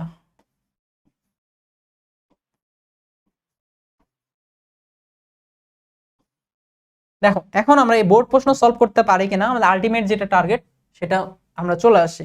তো বেসিক্যালি আমরা পুরা চ্যাপ্টার কিন্তু আমরা পড়ে ফেলছি, ঠিক আছে? যা যা ছিল প্রত্যেকটা টপিক আমরা ধরে ধরে পড়ছি, এর বাইরে কিন্তু কিছুই নাই, প্রত্যেকটা টপিক আমরা টাচ করছি। এখন আমরা জাস্ট এই প্রশ্নগুলো অ্যান্সার করা ট্রাই করবো, ঠিক আছে? বোর্ড প্রশ্ন যেগুলো আসে এগুলো আমরা আসলে করতে পারছি কিনা সেটাকে এখন আমাদের দেখতে হবে, ঠিক আছে? ওকে, আচ্ছা, সো আমাদের প্রথম প্রশ্ন বলছে যে শিমুলের বাসায় 100 ওয়াটের দুটি ফ্যান, হ্যাঁ কমা দেই, তারপর হচ্ছে 60 ওয়াটের দুটি বাল্ব এবং 200 ওয়াটের একটি টিভি প্রতিদিন গড়ে 7 ঘন্টা ব্যবহার হয়। ইদানিং অত্যন্ত লোডশেডিং এর কারণে বাসার বিদ্যুৎ সচল রাখার জন্য একটি বৈদ্যুতিক যন্ত্র নিয়ে আসা হয়েছে। ক নম্বর প্রশ্ন হচ্ছে তড়িৎ ক্ষমতা কাকে বলে? তাহলে তড়িৎ যন্ত্র একক সময়ে যে পরিমাণ কাজ করে বা যে পরিমাণ শক্তি ব্যবহার করে তাকে তড়িৎ ক্ষমতা বলে, বা ওই যন্ত্রের তড়িৎ ক্ষমতা বলে। বুঝছি? আমি আবার বলি, কোন তড়িৎ যন্ত্র একক সময়ে যেই পরিমাণ তড়িৎ শক্তি ব্যবহার করে অথবা যেই পরিমাণ তড়িৎ শক্তিকে অন্য কোনো শক্তিতে রূপান্তর করে সেটাই হচ্ছে কি তার ক্ষমতা, ওই যন্ত্রের ক্ষমতা। 2 নম্বর প্রশ্ন হচ্ছে 220 ভোল্ট বা 60 ওয়াটের অর্থ কি? এটা নরমালি তুমি বিভিন্ন লাইটের ক্ষেত্রে দেখতে পাবা বা হচ্ছে বিভিন্ন এলিমেন্টের ক্ষেত্রে দেখতে পাবা। এর মানে হচ্ছে তুমি যদি ওই এলিমেন্টটাকে পরিপূর্ণভাবে মানে একদম পূর্ণ ক্ষমতার সাথে ইউজ করতে চাও, তাহলে সেটাকে তোমার 220 ভোল্ট লাইনের সাথে সংযোগ দিতে হবে। তোমার সংযোগ দিতে হবে কিসের সাথে? 220 ভোল্ট লাইনের সাথে। তুমি 220 ভোল্ট লাইনের সাথে যদি সংযোগ দাও তাহলে সে তোমাকে 80 ওয়াট ক্ষমতা দিবে, সে তোমাকে কি 80 ওয়াট ক্ষমতা আউটপুট আকারে দিবে। তুমি যদি 220 ভোল্ট লাইনের সাথে যুক্ত করো তাহলে সে কি 80 ওয়াট ক্ষমতা দিতে পারে, এটা হচ্ছে কি বোঝায়। তুমি যদি কম ওয়াটের সাথে যুক্ত করো তাহলে সেটি কি পরিপূর্ণভাবে আর ক্ষমতা প্রদর্শন করতে পারে না, বাট বেশির সাথে যুক্ত করলে সমস্যা আছে, ঠিক আছে? বেশির সাথে যুক্ত করা যায় না। আচ্ছা, পরেরটা হচ্ছে প্রতি ইউনিট 10 টাকা করে শিমুলের ডিসেম্বর মাসে ব্যয়িত বিদ্যুৎ বিল নির্ণয় করো। চলো, কারণ শিমুলদের বাসার কাজ আমাদেরকে করে দিতে হবে, কিছু করার নাই, ঠিক আছে? আমরা জাস্ট এইখানেই সলভ করে ফেলতে পারবো, জাস্ট এতটুকু জায়গার মধ্যে আমরা পুরো ম্যাথটা সলভ করে ফেলতে পারবো। আমি কি বলছি, বিদ্যুৎ বিল যখন হিসাব করতে হবে, বিদ্যুৎ বিল মানে কি হিসাব করতে হয় বলো তো? ব্যবহৃত শক্তি ইউজ করতে হয়, শক্তি হিসাব করতে হয়, ব্যবহৃত শক্তি। তাহলে শক্তি মানে কি? ডাব্লু, ডাব্লু সমান মানে কত? পিটি। তাহলে পি মানে হচ্ছে ক্ষমতা, টি মানে হচ্ছে সময়। তাহলে কি কি ইউজ করা হয়েছে? দুইটা ফ্যান ইউজ করা হয়েছে 100 ওয়াটের, দুইটা ফ্যানের শক্তি কত? 100 ওয়াট গুণিত 2। তুমি বলো ভাই ওয়াট কেন? আপনি না বলছেন এটা কিলো ওয়াটে নিতে? ইয়েস, এই যে সব জায়গাতে কি তুমি ভুল করবা না, ঠিক আছে? তুমি আগে পাশে সুন্দরভাবে একটু লিখে নিবা, হ্যাঁ তুমি একটু সুন্দরভাবে লিখে নিবা যে আমার কি আছে এখানে, ফ্যান আছে ভাই, ফ্যান, ফ্যানের ক্ষমতা ধরো P1 100 ওয়াট, ওয়াটরে তুমি যদি 1000 দ্বারা ভাগ করো, কত দ্বারা ভাগ করতে হবে? 1000 দ্বারা ভাগ করো, তাহলে তুমি কিলো ওয়াট পাবা। ওয়াটকে তুমি যদি 1000 দ্বারা ভাগ করো তাহলে তুমি কি পাবা? কিলো ওয়াট পাবা। তাহলে তুমি 100 কে 1000 দ্বারা ভাগ করবা, তাহলে তুমি পাবো 0.1 কিলো ওয়াট। তারপর হচ্ছে আমাদের কি আছে? বাল্ব আছে, এটা বাল্ব, বাল্ব হচ্ছে কত? P2, এটা হচ্ছে কত? 60 ওয়াট। তাহলে 60 ওয়াটকে আমি 1000 দ্বারা ভাগ করলে এটা হবে 0.06 ওয়াট।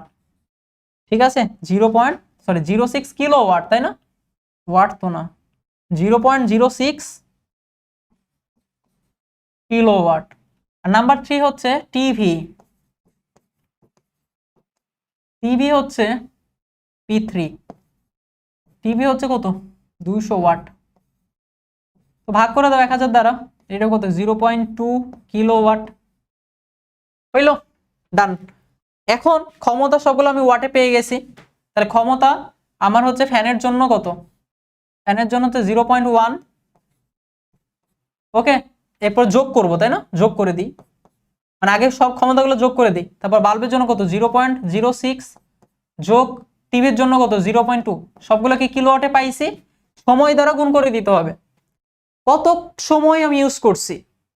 দেখো, আমি প্রতিদিন 7 ঘন্টা ইউজ করছি।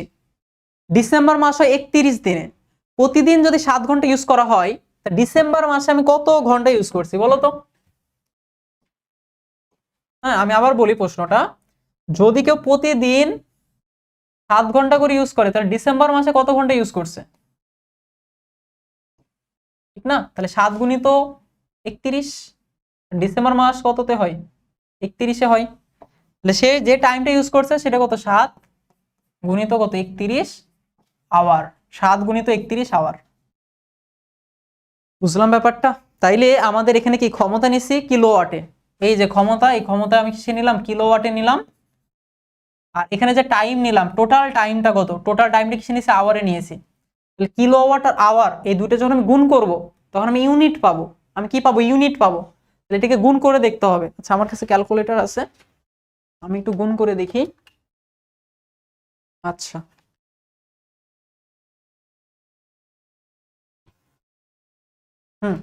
তাহলে 0.1 প্লাস 0.06 প্লাস 0.2।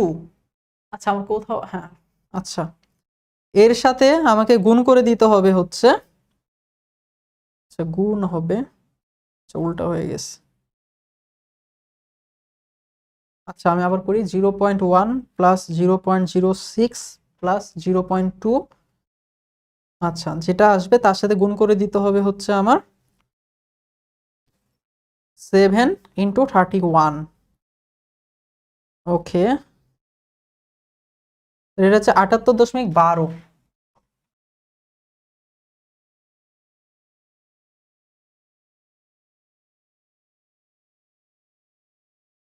ঠিক আছে, এটা হচ্ছে কত? 78.12 ইউনিট। এই যে, এখন প্রতি ইউনিটের দাম কয় টাকা? 10 টাকা। টোটাল বিদ্যুৎ বিল কত আসবে? টোটাল বিদ্যুৎ বিল আসবে হচ্ছে 78.12 ইন্টু 10 সমান হচ্ছে 781.2 টাকা। এত টাকা কি বিদ্যুৎ বিল আসবে? বুঝতে পারছো ব্যাপারটা? তাহলে বেসিক, খুবই সহজ কাজ। হ্যাঁ, এর থেকে সহজ ম্যাথ কিন্তু হয় না। তোমার একটাই কাজ, ওয়াটে থাকলে কিলো ওয়াটে নিবা, আর টোটাল টাইমটাকে ঘন্টায় নিবা, দুইটা গুণ করে দিবা, ইউনিট পাবা, ইউনিটের সাথে টাকা গুণ করে দিলেই শেষ। আচ্ছা, উদ্দীপকে ব্যবহৃত শেষ শক্তি বৈদ্যুতিক যন্ত্রটি কার্যপ্রণালী কি? তুমি বলো তো। লোডশেডিং এর সময় আমি যেটা মানে ব্যবহার করি সেটা কি? AC, IPS. আইপিএস এর কার্যপ্রণালী তুমি ব্যাখ্যা করতে পারবে না। তুমি কি লিখবা? তুমি লিখবা যে এখানে কি বাসের মূল লাইন আসে, তার সাথে হচ্ছে এইখানে আমাদের কি থাকে? একটা কন্ট্রোলার থাকে। ঠিক আছে, কন্ট্রোলার থাকে। আর এই যে বাসার মূল লাইন একটা কিসে আসে? ব্যাটারিতে আসে। আর একটা কিসে যায়? আউটপুটে যায়। ঠিক আছে, এখানে কি আছে? এখানে আমার আউটপুটটা আছে। আচ্ছা, আর এই ব্যাটারি চার্জারের সাথে, হ্যাঁ, আমাদের কি থাকে? এখানে হচ্ছে, হ্যাঁ, এটা ব্যাটারি চার্জার, এখানে ব্যাটারি থাকে। ব্যাটারির সাথে পরে কি থাকে? একটা ইনভার্টার থাকে। ইনভার্টারের সাথে থাকে এই যে আউটপুটে যায় একটা লাইন, আর এই লাইনটা কি এখানে আসে। এটা হচ্ছে কি? বাসার এসি লাইন, মূল এসি লাইন। এটা হচ্ছে কি? আমার কন্ট্রোলার, কন্ট্রোলার। ঠিক না? এটা হচ্ছে কি? Battery charger, battery charger. আচ্ছা, এটা হচ্ছে কি? আমার আউটপুট। এটা হচ্ছে কি? আমার ব্যাটারি। আর এটা হচ্ছে কি? কনভার্টার। কনভার্টার না ইনভার্টার? ইনভার্টার, এটা হচ্ছে ইনভার্টার।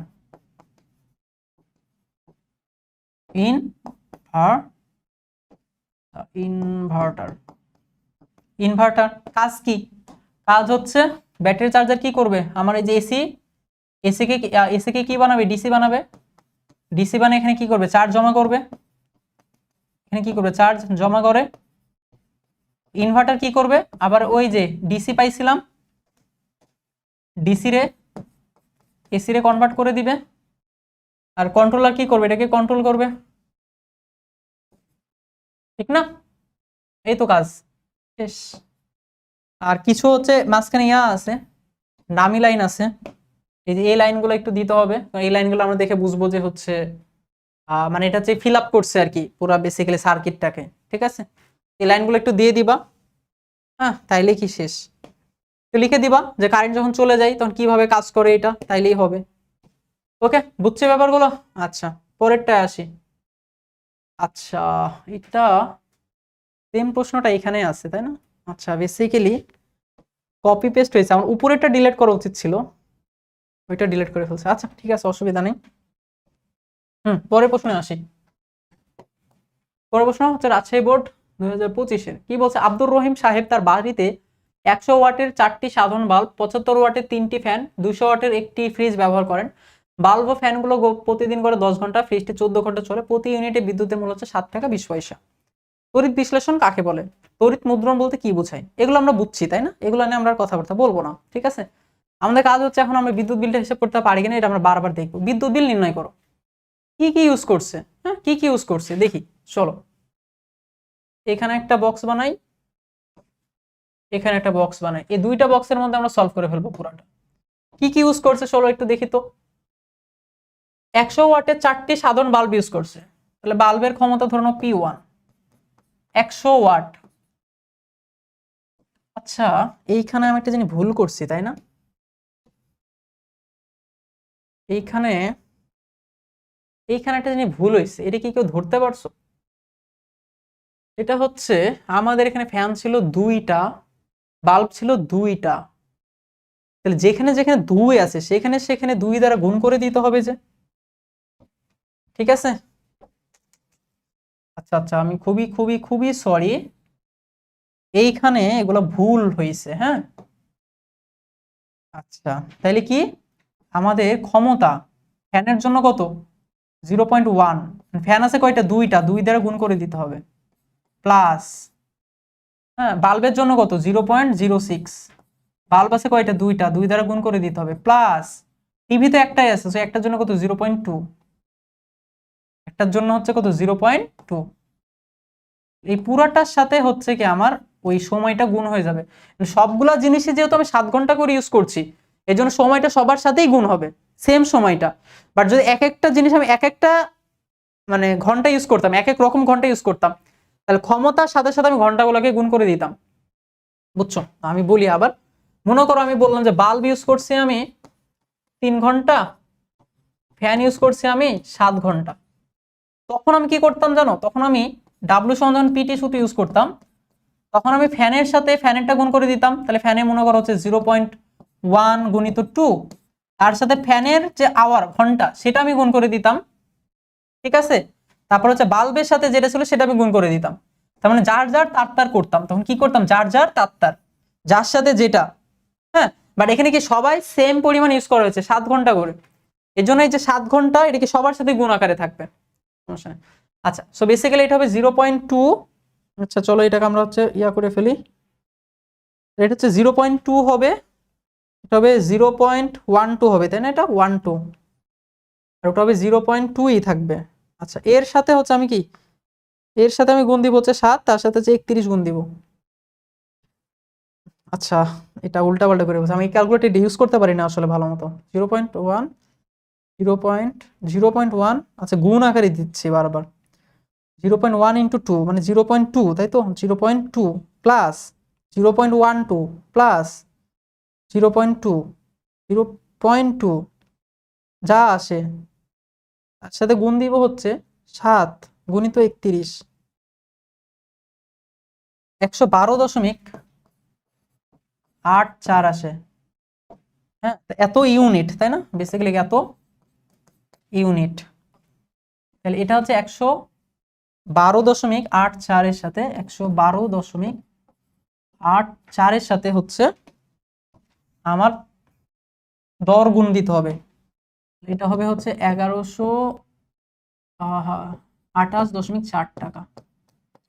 বিদ্যুৎ বিল বেড়ে গেছে কিছুটা, ঠিক আছে, আগের তুলনায় কিছুটা বেড়ে গেছে। আচ্ছা, আমি সরি আর কি, এটা আমার ফার্স্টে খেয়াল ছিল না আর কি। হ্যাঁ, গুণ দিতে হবে, এইখানে করতে গিয়ে আমার মনে হয়েছে আর কি। আচ্ছা, তাহলে দেখো, তার হচ্ছে আমার বাসা বাড়িতে 100 ওয়াটের 4টি সাধারণ বাল্ব ইউজ করা হয়েছে। বাল্বের ক্ষমতা হচ্ছে 100 ওয়াট। 100 ওয়াট মানে হচ্ছে কত? 0.1 কিলো ওয়াট। 75 ওয়াটের 3টি ফ্যান, তাহলে ফ্যানের ক্ষমতা হচ্ছে 75 ওয়াট। তাহলে 75 ওয়াটের 1000 দ্বারা ভাগ করে দিবা, 0.075 কিলো ওয়াট। হ্যাঁ, 200 ওয়াটের একটি ফ্রিজ ইউজ করা হয়েছে। তাহলে P3 মান হচ্ছে কত? 200 ওয়াট। 200 ওয়াট মানে হতো 0.2 কিলোওয়াট। 0.2 কিলোওয়াট, কেমন? আচ্ছা, এগুলোকে আমি ইউজ করছি, ভালো। এখন ডাব্লু বের করব। ডাব্লু বের করার সময় হচ্ছে সূত্র ইউজ করব, ডাব্লু সমান কত? পিটি। পি মানে হচ্ছে ক্ষমতা। ফ্যান ছিল হচ্ছে হ্যাঁ, 4টা বাল্ব ছিল, তাহলে বাল্বের ক্ষমতা 0.1, তাহলে 0.1 এর সাথে কত? 4 গুণ দিব। এখন সবগুলাই কিন্তু 14 ঘন্টা করে চালাইছি, তাই না? আচ্ছা, না, বাল্বগুলো এবং ফ্যানগুলো কত? গড়ে 10 ঘন্টা, এবং ফ্রিজটা চালানো হয়েছে কত? 14 ঘন্টা। ভালো মতো বুঝো, বাল্ব চালানো হয়েছে গড়ে কয় ঘন্টা? 10 ঘন্টা করে। তাহলে বাল্ব হচ্ছে একটা হচ্ছে 0.1, তার সাথে হচ্ছে আমি 4 গুণ দিলাম, আমার 4টা আছে, তার সাথে হচ্ছে টাইমটা গুণ দিতে হবে। টাইম কত? 10 ঘন্টা, ঠিক আছে? তাহলে এতটুকু হচ্ছে কি আমার কিলোওয়াট, আর এতটুকু হচ্ছে কি আওয়ার। টোটালটা মিলে আমি কি পেয়ে গেলাম? ইউনিট পেয়ে গেলাম। এতটুকু হচ্ছে আমি কিলোওয়াট, আর এটাকে আমার আওয়ার হয়ে গেল, মানে এতটুকু কাজ শেষ আমার, ঠিক আছে? বাল্বের জন্য আমি ইউনিট পেয়ে গেছি। আচ্ছা, এরপরে হচ্ছে ফ্যান। ফ্যানের হচ্ছে ক্ষমতা 0.075। 0.075। ফ্যান আছে কয়টা? 3টা। ফ্যান আছে কয়টা? 3টা। এর সাথে কত গুণ দিতে হবে? দৈনিক আমি 10 ঘন্টা করে চালাইছি, 10 ঘন্টাকে গুণ দিতে হবে, ঠিক আছে? 10 ঘন্টা গুণ দিতে হবে। আচ্ছা, প্লাস প্লাস ফ্রিজ। ফ্রিজের ক্ষমতা হচ্ছে 200 ওয়াট। ফ্রিজ একটাই ছিল, এবং ফ্রিজ চালাইছে 14 ঘন্টা করে। ফ্রিজ হচ্ছে 14 ঘন্টা করে চালাইছি, তাহলে এটা কি করতে হবে? গুণ দিতে হবে, ঠিক আছে? আচ্ছা, এই হচ্ছে আমাদের হিসাব। তাহলে দেখো আমাদের এটা কত আসে? 0.1 ইন্টু 4 ইন্টু 10। আচ্ছা, 4 আসে, তাহলে এটার মান আসে 4। 4 আসবে, এটা তো হ্যাঁ 4ই তো আসবে, এটা আসবে 4 যোগ এটা হচ্ছে আসে 0.075 গুণিত 3 গুণিত 10। এটা আসে 9/4। 9/4 মানে হচ্ছে 2.25, তাই না? 2.25। এটা হচ্ছে কত? 200। 200 গুণিত 14, বিশাল একটা মান আসবে 2800। 2800, টোটালটা মিলে হচ্ছে 2800। আচ্ছা, এখানে 200 না, এটা তো 0.2 ছিল। আচ্ছা, বেশ ভালোই ভুলভাল ম্যাথ করছি কেন জানি। এটা হচ্ছে 0.2 গুণিত হচ্ছে 14, ঠিক আছে? রোজা ছিলাম তো সারাদিন, রোজা থেকে হচ্ছে ম্যাথ করতে গিয়ে মাথা কাজ করছে না ঠিক মতো। আচ্ছা, 0.2 গুণিত হচ্ছে 14, তাহলে এটা হচ্ছে আসে 2.8। 2.8 সবগুলো যোগ করে দিব, ঠিক না? 2.8 যোগ 2.25 যোগ 4, 9.05। 9.05 ইউনিট। মাথায় রেখো, এটা কিন্তু আমি দৈনিকের জন্য হিসাব করছি। দৈনিকের জন্য মানে প্রতিদিনের জন্য এটা হিসাব করছি, তাই না? এত ইউনিট ছিল হচ্ছে কি আমাদের দৈনিক। তাহলে জুন মাসে, ঠিক আছে, এটা আমাদের আরো একটু বড় লাগবে। এই হিসাবটা ছিল কিসে? দৈনিকে। জুন মাসে কত দিনের হয় বলো তো? জুন মাস, জুন মাসে তাহলে আমার টোটাল যে ক্ষমতা আমি ইউজ করছি, শক্তি ইউজ করছি, এটা হবে 9.05 গুণিত জানুয়ারি, ফেব্রুয়ারি, মার্চ, এপ্রিল, মে, জুন। 30 দিনে হয়, তাহলে টোটাল হচ্ছে কত? 30 দিয়ে গুণ করতে হবে, ঠিক আছে? আমি কারণ এটা দৈনিকের জন্য বের করছিলাম, তাই না? আগের বার এই কাজটা কেন করি নাই তুমি বলতে পারো, ভাই এইখানে তো আপনি করেন নাই। দেখো, এইখানে কিন্তু আমি এই টাইমের সাথে 31 গুণ করে ফেলছিলাম, বাট এইখানে টাইমের সাথে 31 আমি চাইলে গুণ 30 আমি চাইলে গুণ করতে পারতাম, বাট আমি করি নাই। ঠিক আছে, এটা ইচ্ছা আর কি তোমার, মূল ব্যাপারটা ঠিক থাকলেই হইলো। তাহলে এটা হচ্ছে 271.5 ইউনিট। তাহলে এই যে আমাদের প্রত্যেকটা দরের দাম কত, বিদ্যুতের মূল্য কত, 7 টাকা 20 পয়সা।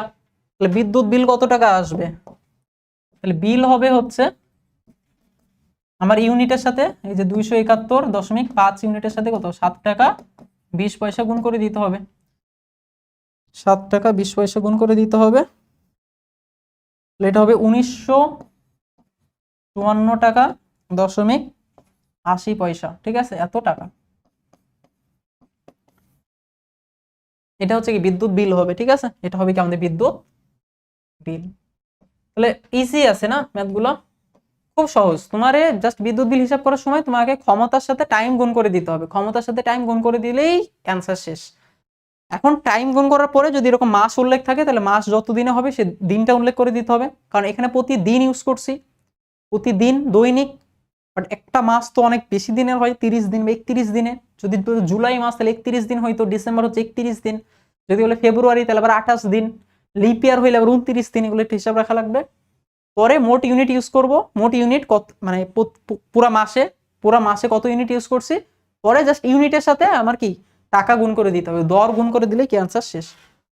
ও আচ্ছা, একটা প্রশ্ন আছে না, যে আব্দুর রহিম সাহেব সাধারণ বাল্বগুলোর পরিবর্তে যদি 15 ওয়াটের এলইডি বাল্ব ব্যবহার করে এবং বাল্ব ও ফ্যানগুলো দৈনিক গড়ে 8 ঘন্টা ব্যবহার করলে জুন মাসে তার বিদ্যুৎ বিলে কি পরিবর্তন হবে।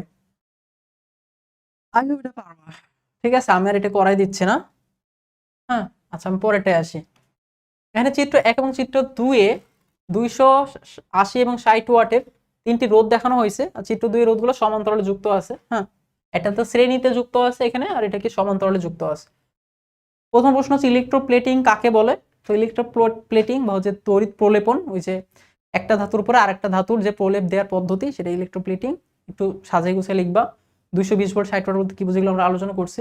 আচ্ছা, গ নম্বরে আসি।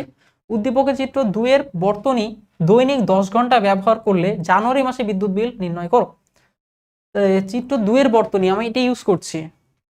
বেসিক্যালি এটাকে তুমি চিন্তা করতে পারো, তাহলে তিনটে এলিমেন্ট যুক্ত আছে, একটা হচ্ছে 200 ওয়াট, একটা হচ্ছে 80 ওয়াট, একটা হচ্ছে 60 ওয়াটের।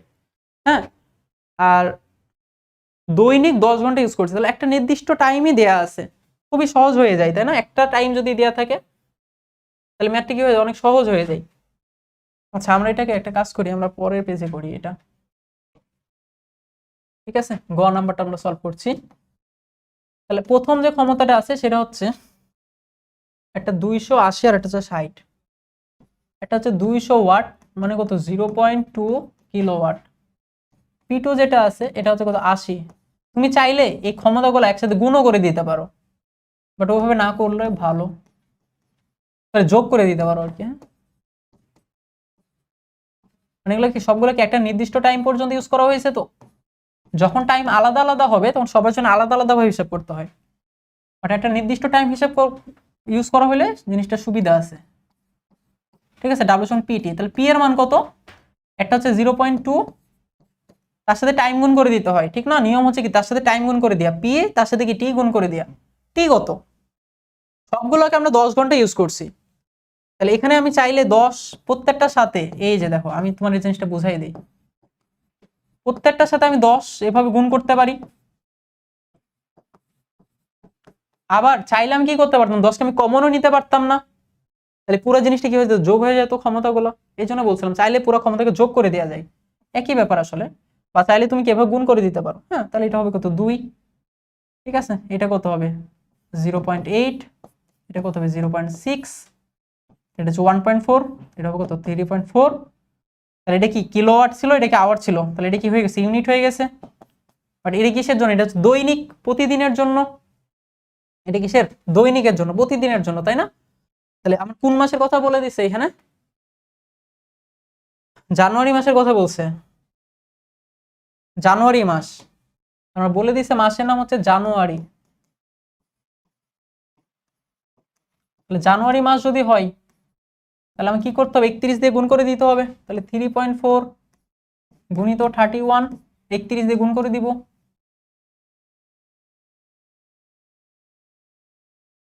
আচ্ছা, তাহলে 3.4 ইন্টু 31, এটাকে 105.4 ইউনিট আসবে। তাহলে আমার বিদ্যুৎ বিল আসবে কয় টাকা? ইউনিটের সাথে দর গুণ করে দিতে হবে। আমার দর কত ছিল? 8 টাকা 25 পয়সা। 8.25, ইংলিশে লিখছি কিন্তু 4 মনে করো না আবার কেউ। 8.25, এটা কত? 869.55 টাকা। এটা কি আমার বিদ্যুৎ বিল, ঠিক আছে। সো আই হোপ এগুলো পারবা, ঠিক আছে। আমি যথেষ্ট পরিমাণে এটা বুঝাইছি, সলভ করাইছি, আই হোপ এটা পারবা। উদ্দীপক চিত্র দুইটির মধ্যে কোন বর্তনীটি রাস্তায় ব্যবহারের জন্য সুবিধাজনক? রাস্তার মধ্যে তুমি ইউজ করছো, রাস্তার জন্য সুবিধাজনক হচ্ছে এটা শ্রেণী, কারণ এখানে কি একটা জ্বালাইলে সবগুলো জ্বলবে, একটা অফ হইলে সবগুলো অফ হয়ে যাবে, ঠিক আছে। আর রাস্তার মধ্যে যে লাইটগুলো তুমি জ্বালাবো অবশ্যই তুমি এরকমই চাবা, তাই না? তুমি সবগুলো আলাদা আলাদা ভাবে জ্বালাইতে বা অফ করতে কি চাবা না। আচ্ছা, আমাদের এখানে লাস্ট প্রশ্ন দেখো, এখানে বলছে পিতে একটি নাম ফলক দেখানো হয়েছে এবং পরে গিয়ে প্রশ্ন করবে যে পি কিভাবে তৈরি করা হয়, ঠিক আছে। তো একটা নাম ফলক কিভাবে তৈরি করা হয়, তাই না? ওই যে আমার তড়িৎ মুদ্রণের মাধ্যমে তৈরি করা হয়। আমার নাম লিখছিলাম না নাজিম, নাজিমের পরে আমি কি সোনার প্রলেপ দিয়েছিলাম, ঠিক আছে। সো নাম ফলক ওইভাবেই তৈরি করা হয়েছে, তাই না? তো এটা এই যে পদ্ধতি তোমাকে ব্যাখ্যা করতে হবে। আর পরেরটাই হচ্ছে, আচ্ছা সরি, পরেরটাই হচ্ছে আমার বিদ্যুৎ বিলের হিসাব আছে, ঠিক আছে। সেগুলো একটু দেখবা, দেখবা যে এখন সবকিছুই তোমার কমনের মধ্যে চলে আসছে। হ্যাঁ, প্রত্যেকটা জিনিস দেখবা তুমি এখন কমনের মধ্যে চলে আসছে, দেখবা আর আনকমন কিছুই নাই। হ্যাঁ, আই হোপ এখন তুমি যদি এগুলো একটু ভালো মতো পড়ো এগুলোকে পারবা। এখন আমরা কিছু এমসিকিউ সলভ করব, ঠিক আছে। যে এমসিকিউ গুলো খুবই খুবই খুবই বেশি ইম্পর্টেন্ট সেই সব এমসিকিউ গুলো আমরা সলভ করবো। হ্যাঁ, আমরা নাম দিয়েছি কি টপ এমসিকিউ সলভ। ওকে, কোশ্চেন বলছে কি যে ব্যাটারি কি? সো ব্যাটারি আমরা জানি একাধিক যে কোষ আছে সেই কোষের সমন্বয় হচ্ছে কি ব্যাটারি, তাই না? একাধিক সেলের যে সমন্বয় সেটাই হচ্ছে কি আমার ব্যাটারি।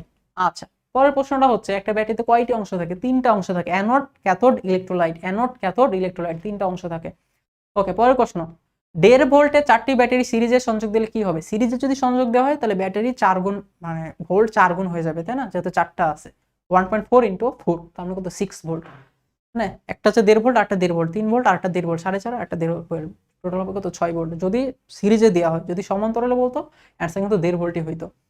আচ্ছা, তাহলে অ্যান্সার হবে কত 6 ভোল্ট। আচ্ছা, পরেরটা আসি, হিটারের জন্য কত অ্যাম্পিয়ারের সার্কিট সার্কিট ব্রেকার বা ফিউজ দরকার হয়েছে? ওই যে মনে আছে হিটারের জন্য কত বলছিলাম? হিটারের জন্য হচ্ছে 15, হিটারের জন্য 15, লাইটের জন্য 5, ফ্যানের জন্য 10, হিটার 15 আর 30 হচ্ছে মানে ফ্লাগের জন্য। হ্যাঁ, অ্যান্সার হচ্ছে 15। জীবন্ত তারের রং কি? জীবন্ত তার মানে যার মধ্যে কারেন্ট আছে সেটার রং হচ্ছে লাল, ঠিক আছে। জীবন্ত তারের রং হচ্ছে লাল, ইয়ার মতো কি বলে, রক্তের মতো। হ্যাঁ, রক্ত হচ্ছে কি জীবন্ত, জীবন্ত হচ্ছে লাল। আচ্ছা, নিচের কোনটি তড়িৎ অবিশ্লেষ্য পদার্থ? অর্থাৎ কোনটাকে তড়িৎ বিশ্লেষণ করা যায় না, বিশ্লেষণ হিসেবে ইউজ করা যায় না। তাহলে দেখো তুমি ওই যে কয়েকটা বিক্রিয়া ছিল তোমার বইয়ের মধ্যে মনে আছে, ওই বিক্রিয়ার যদি একটু ভালো মতো পড়ো কয়েকটা তাহলে দেখবা যে আমাদের কপার সালফেটকে তড়িৎ বিশ্লেষণ হিসেবে ইউজ করা যায়, এটাকেও করা যায়, এটাকেও করা যায়, ঠিক না? H2SO4। হ্যাঁ, এটা কিন্তু বেসিক্যালি H2SO4। হ্যাঁ, এটা হচ্ছে H2SO4। চিনিকে তড়িৎ বিশ্লেষক হিসেবে কি করে ইউজ করা যায় না। হ্যাঁ, চিনিকে তড়িৎ বিশ্লেষক হিসেবে কি করা যায় না, ইউজ করা যায় না। তো আমাদের অ্যান্সার হচ্ছে কত? চিনি। অ্যান্সার হচ্ছে কি চিনি, ঠিক আছে। ওকে, পরেরটা, আকাশ তার ব্রোঞ্জের ঘড়ির চেনটি সোনালী রং করতে চায়, সে কোন পদ্ধতি অবলম্বন করবে? সে শুধুমাত্র একটা একটা রং করতে যাচ্ছে, একটা প্রলেপ দিতে যাচ্ছে। শুধুমাত্র যদি প্রলেপ দেওয়া হয় তাহলে সেটা হচ্ছে ইলেকট্রোপ্লেটিং বা তড়িৎ প্রলেপন। বাট সে যদি ঘড়ির উপর তার নাম লিখতে চাইতো তাহলে হয়ে যেত তড়িৎ মুদ্রণ, ঠিক আছে। সো আমাদের অ্যান্সার হচ্ছে তড়িৎ প্রলেপন। আচ্ছা, পরেরটা, তড়িৎ বিশ্লেষণ প্রণালীত ব্লক বা হচ্ছে যে মডেল যে তৈরি করি সেটাকে আমরা কি বলি? তড়িৎ মুদ্রণ বলি, তাই না? আচ্ছা, পরেরটা, 1 মেগাওয়াট মানে কত ওয়াট? ঠিক আছে, এই জিনিসগুলো তো সিম্পল আছে। হ্যাঁ, মেগা, এই যে মেগা, মেগাকে ক্যাপিটাল এম দ্বারা লেখা হয় মেগা ওয়াট। এই মেগা এই কথাটাই আসছে মানে হচ্ছে মেগা কথাটা আসে হচ্ছে মেগা মানে হচ্ছে 10⁶, এটা মাথায় রাখো তাইলেই হবে। মেগা, মেগা মানে কত? 10⁶। মেগা মানে কত ভাইয়া? 10⁶। ঠিক যেমন হচ্ছে কিলো, কিলো কিলো মানে হচ্ছে 10⁻3, কিলো মানে হচ্ছে 10⁻3। হ্যাঁ, 1 কিলো ওয়াট মানে 10⁻3 ওয়াট। মেগা মানে কত 10⁶। ওকে, 1 মেগাওয়াট মানে কত ওয়াট? আচ্ছা অ্যান্সার হচ্ছে 10⁶ ওয়াট। এটা ভুল দেয়া আছে, হ্যাঁ এটা হবে 10⁶ হবে। ওকে, এগুলো ভুল দেয়া আছে এক অপশন। আচ্ছা পরেরটা কিলোওয়াট ঘন্টা কিসের একক? দেখো কিলোওয়াট দেখে কেউ কিন্তু বলে দিও না যে ভাই এটা ক্ষমতার একক। কিলোওয়াট ঘন্টা, আমি কিন্তু এটা খুব সুন্দরভাবে তোমার পড়াইছি যে কিলোওয়াট ঘন্টা মানে কি ইউনিট। এটা কিন্তু কিসের একক বলতো? যে পরিমাণ আমার তড়িৎ শক্তি আমি ইউজ করছি তার একক, তড়িৎ শক্তি যে পরিমাণ ব্যবহার করছি তার একক, ঠিক না? কারণ ডাব্লিউ সমান হচ্ছে পিটি। এই যে ক্ষমতার এককে যদি আমরা যদি নিই কিলোওয়াটে, টাইমের একক যদি আমরা নিই ঘন্টায়, তাহলে আমরা কি কিলোওয়াট ঘন্টা পাই। এই কিলোওয়াট ঘন্টা কিসের একক? ডাব্লুর একক। ডাব্লু একক মানে কি যে পরিমাণ তড়িৎ শক্তি ইউজ করা হয়েছে, তাহলে অ্যান্সার হচ্ছে কি তড়িৎ শক্তির একক। আচ্ছা 1 কিলোওয়াট ঘন্টা সমান কত জুল? আচ্ছা কিলোওয়াট না, শুধুমাত্র ওয়াট বলছে। দেখো বুঝছো কিন্তু শুধুমাত্র ওয়াট বলছে, কিলোওয়াট কিন্তু বলে নাই। আচ্ছা ওয়াট, 1 ওয়াট ঘন্টা মানে কত জুল? তাহলে 1 ওয়াট ইন্টু 1 ঘন্টা। 1 ওয়াট মানে কি লিখতে পারি? 1 ওয়াট ইন্টু 1 ঘন্টা লিখতে পারি। তাহলে 1 ওয়াট, ওয়াটকে তো আর ভাঙানোর কিছু নাই। আর ঘন্টা মানে কত? 3600 সেকেন্ড। ঘন্টা মানে কত? 3600 সেকেন্ড। তাহলে এটা হবে কত? 3600 ওয়াট সেকেন্ড। আর ওয়াট সেকেন্ড মানে কি জুল, তাহলে কত হবে? 3600 জুল হয়ে যাবে। দেখো যদি কিলোওয়াট বলতো তাহলে 1 কিলোওয়াট মানে 1000 ওয়াট হয়ে যেত, এর সাথে আরো 1000 গুণ হইতো। বাট এখানে বলছে 1 ওয়াট ঘন্টা, নট কিলোওয়াট। তো কিলোওয়াটের ব্যাপার আলাদা, ওয়াটের ব্যাপার তো আলাদা, বুঝছি? তাহলে 1 ওয়াট ঘন্টা মানে 1 ওয়াট ইন্টু 1 ঘন্টা। 1 ঘন্টা মানে 3600 সেকেন্ড। তাহলে 3600 1 গুণ দিলে 3600 ওয়াট সেকেন্ড, ওয়াট সেকেন্ড মানে জুল, তাহলে 3600 জুল। ঠিক আছে, আচ্ছা পরেরটা 40 ওয়াটের একটি বাল্ব 8 ঘন্টা ব্যবহার করে চললে দৈনিক কত ইউনিট বিদ্যুৎ খরচ হবে?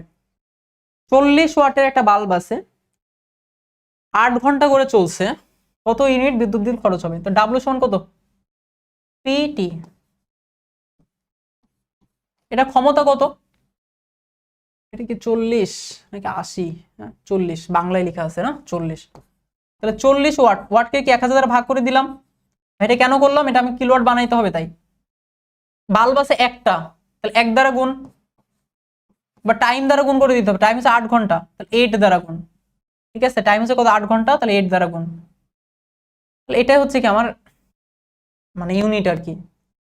এই শূন্যর সাথে শূন্য কাটলে 4 8 32 থাকে, তাহলে এটা হবে কত? 0.32, 0.32 ইউনিট। ঠিক আছে, 0.32 ইউনিট। আচ্ছা 60 ওয়াটের একটি বাল্ব 5 ঘন্টা করে জ্বলে কি পরিমাণ বিদ্যুৎ খরচ হবে? তা 60 ওয়াট, তার সাথে 5 গুণ দিবা, 1000 দ্বারা ভাগ করবা, তো এটা 300, 300/5 মানে 0.3। আচ্ছা আর এখানে বলছে ওয়াট ঘন্টা, কত ওয়াট ঘন্টা বিদ্যুৎ বিল খরচ হবে? এখানে কিলোওয়াট কিন্তু বলে নাই, এখানে বলেছে ওয়াট ঘন্টা, ঠিক না? আমার এখানে একক দেয়া আছে ওয়াট ঘন্টা, তাহলে এটা কিন্তু কিলোওয়াটকে মানে কিলোওয়াটে নেওয়া লাগবে না, ওয়াটেই রাখা লাগবে। এত ওয়াট ইন্টু 5 আওয়ার, এটা কত? 300 ওয়াট আওয়ার। ওকে ওকে, পরেরটা 120 ওয়াটের একটি বাল্ব প্রতিদিন 2 ঘন্টা করে জ্বললে 2012 সালের ফেব্রুয়ারি মাসে কত বিদ্যুৎ শক্তি খরচ হবে? হ্যাঁ সো বেসিক্যালি আমার ইউনিটটা বের করতে পারলেই হবে। তাহলে ইউনিট প্রতিদিন কতটুকু খরচ হয়? 120 ওয়াটের বাল্ব 1000 দ্বারা ভাগ করে দিলাম, কিলোওয়াট পাইলাম, প্রতিদিন 2 ঘন্টা করে চলছে, ঠিক আছে? আর ফেব্রুয়ারি মাস কত দিনের? 29 দিনের। তাহলে এই যে টাইম, এটা হচ্ছে একদিনের জন্য এতটুকু, এই অংশটুকু হচ্ছে কি একদিনের জন্য। আর ফেব্রুয়ারি মাস হচ্ছে 29 দিনে হয়েছে, 2012 সাল তো লিপ ইয়ার ছিল, লিপ ইয়ার হচ্ছে 29 দিনে হয়েছে। এটা হচ্ছে দৈনিক, আর এটাকে 29 দিয়ে গুণ করে দিছি, বুঝছি? যেটা আসবে সেটা আনসার। হ্যাঁ, 6.96 আসবে কিলোওয়াট আওয়ার বা ইউনিট আর কি। হ্যাঁ এত ইউনিট, সহজ কথা যদি বলি এত ইউনিট।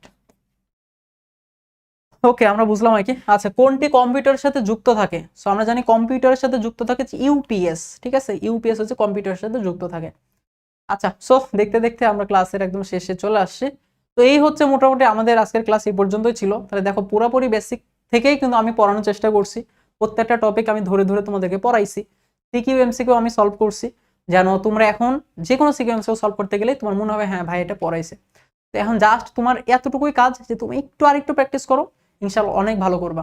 ঠিক আছে, সবাই ভালো থাকো, সুস্থ থাকো, সবার জন্য শুভকামনা থাকলো। ক্লাসটি কেমন লাগলো সেটা জানিও, ভাইয়ের জন্য দোয়া করো। সবাইকে অসংখ্য ধন্যবাদ। আসসালামু আলাইকুম।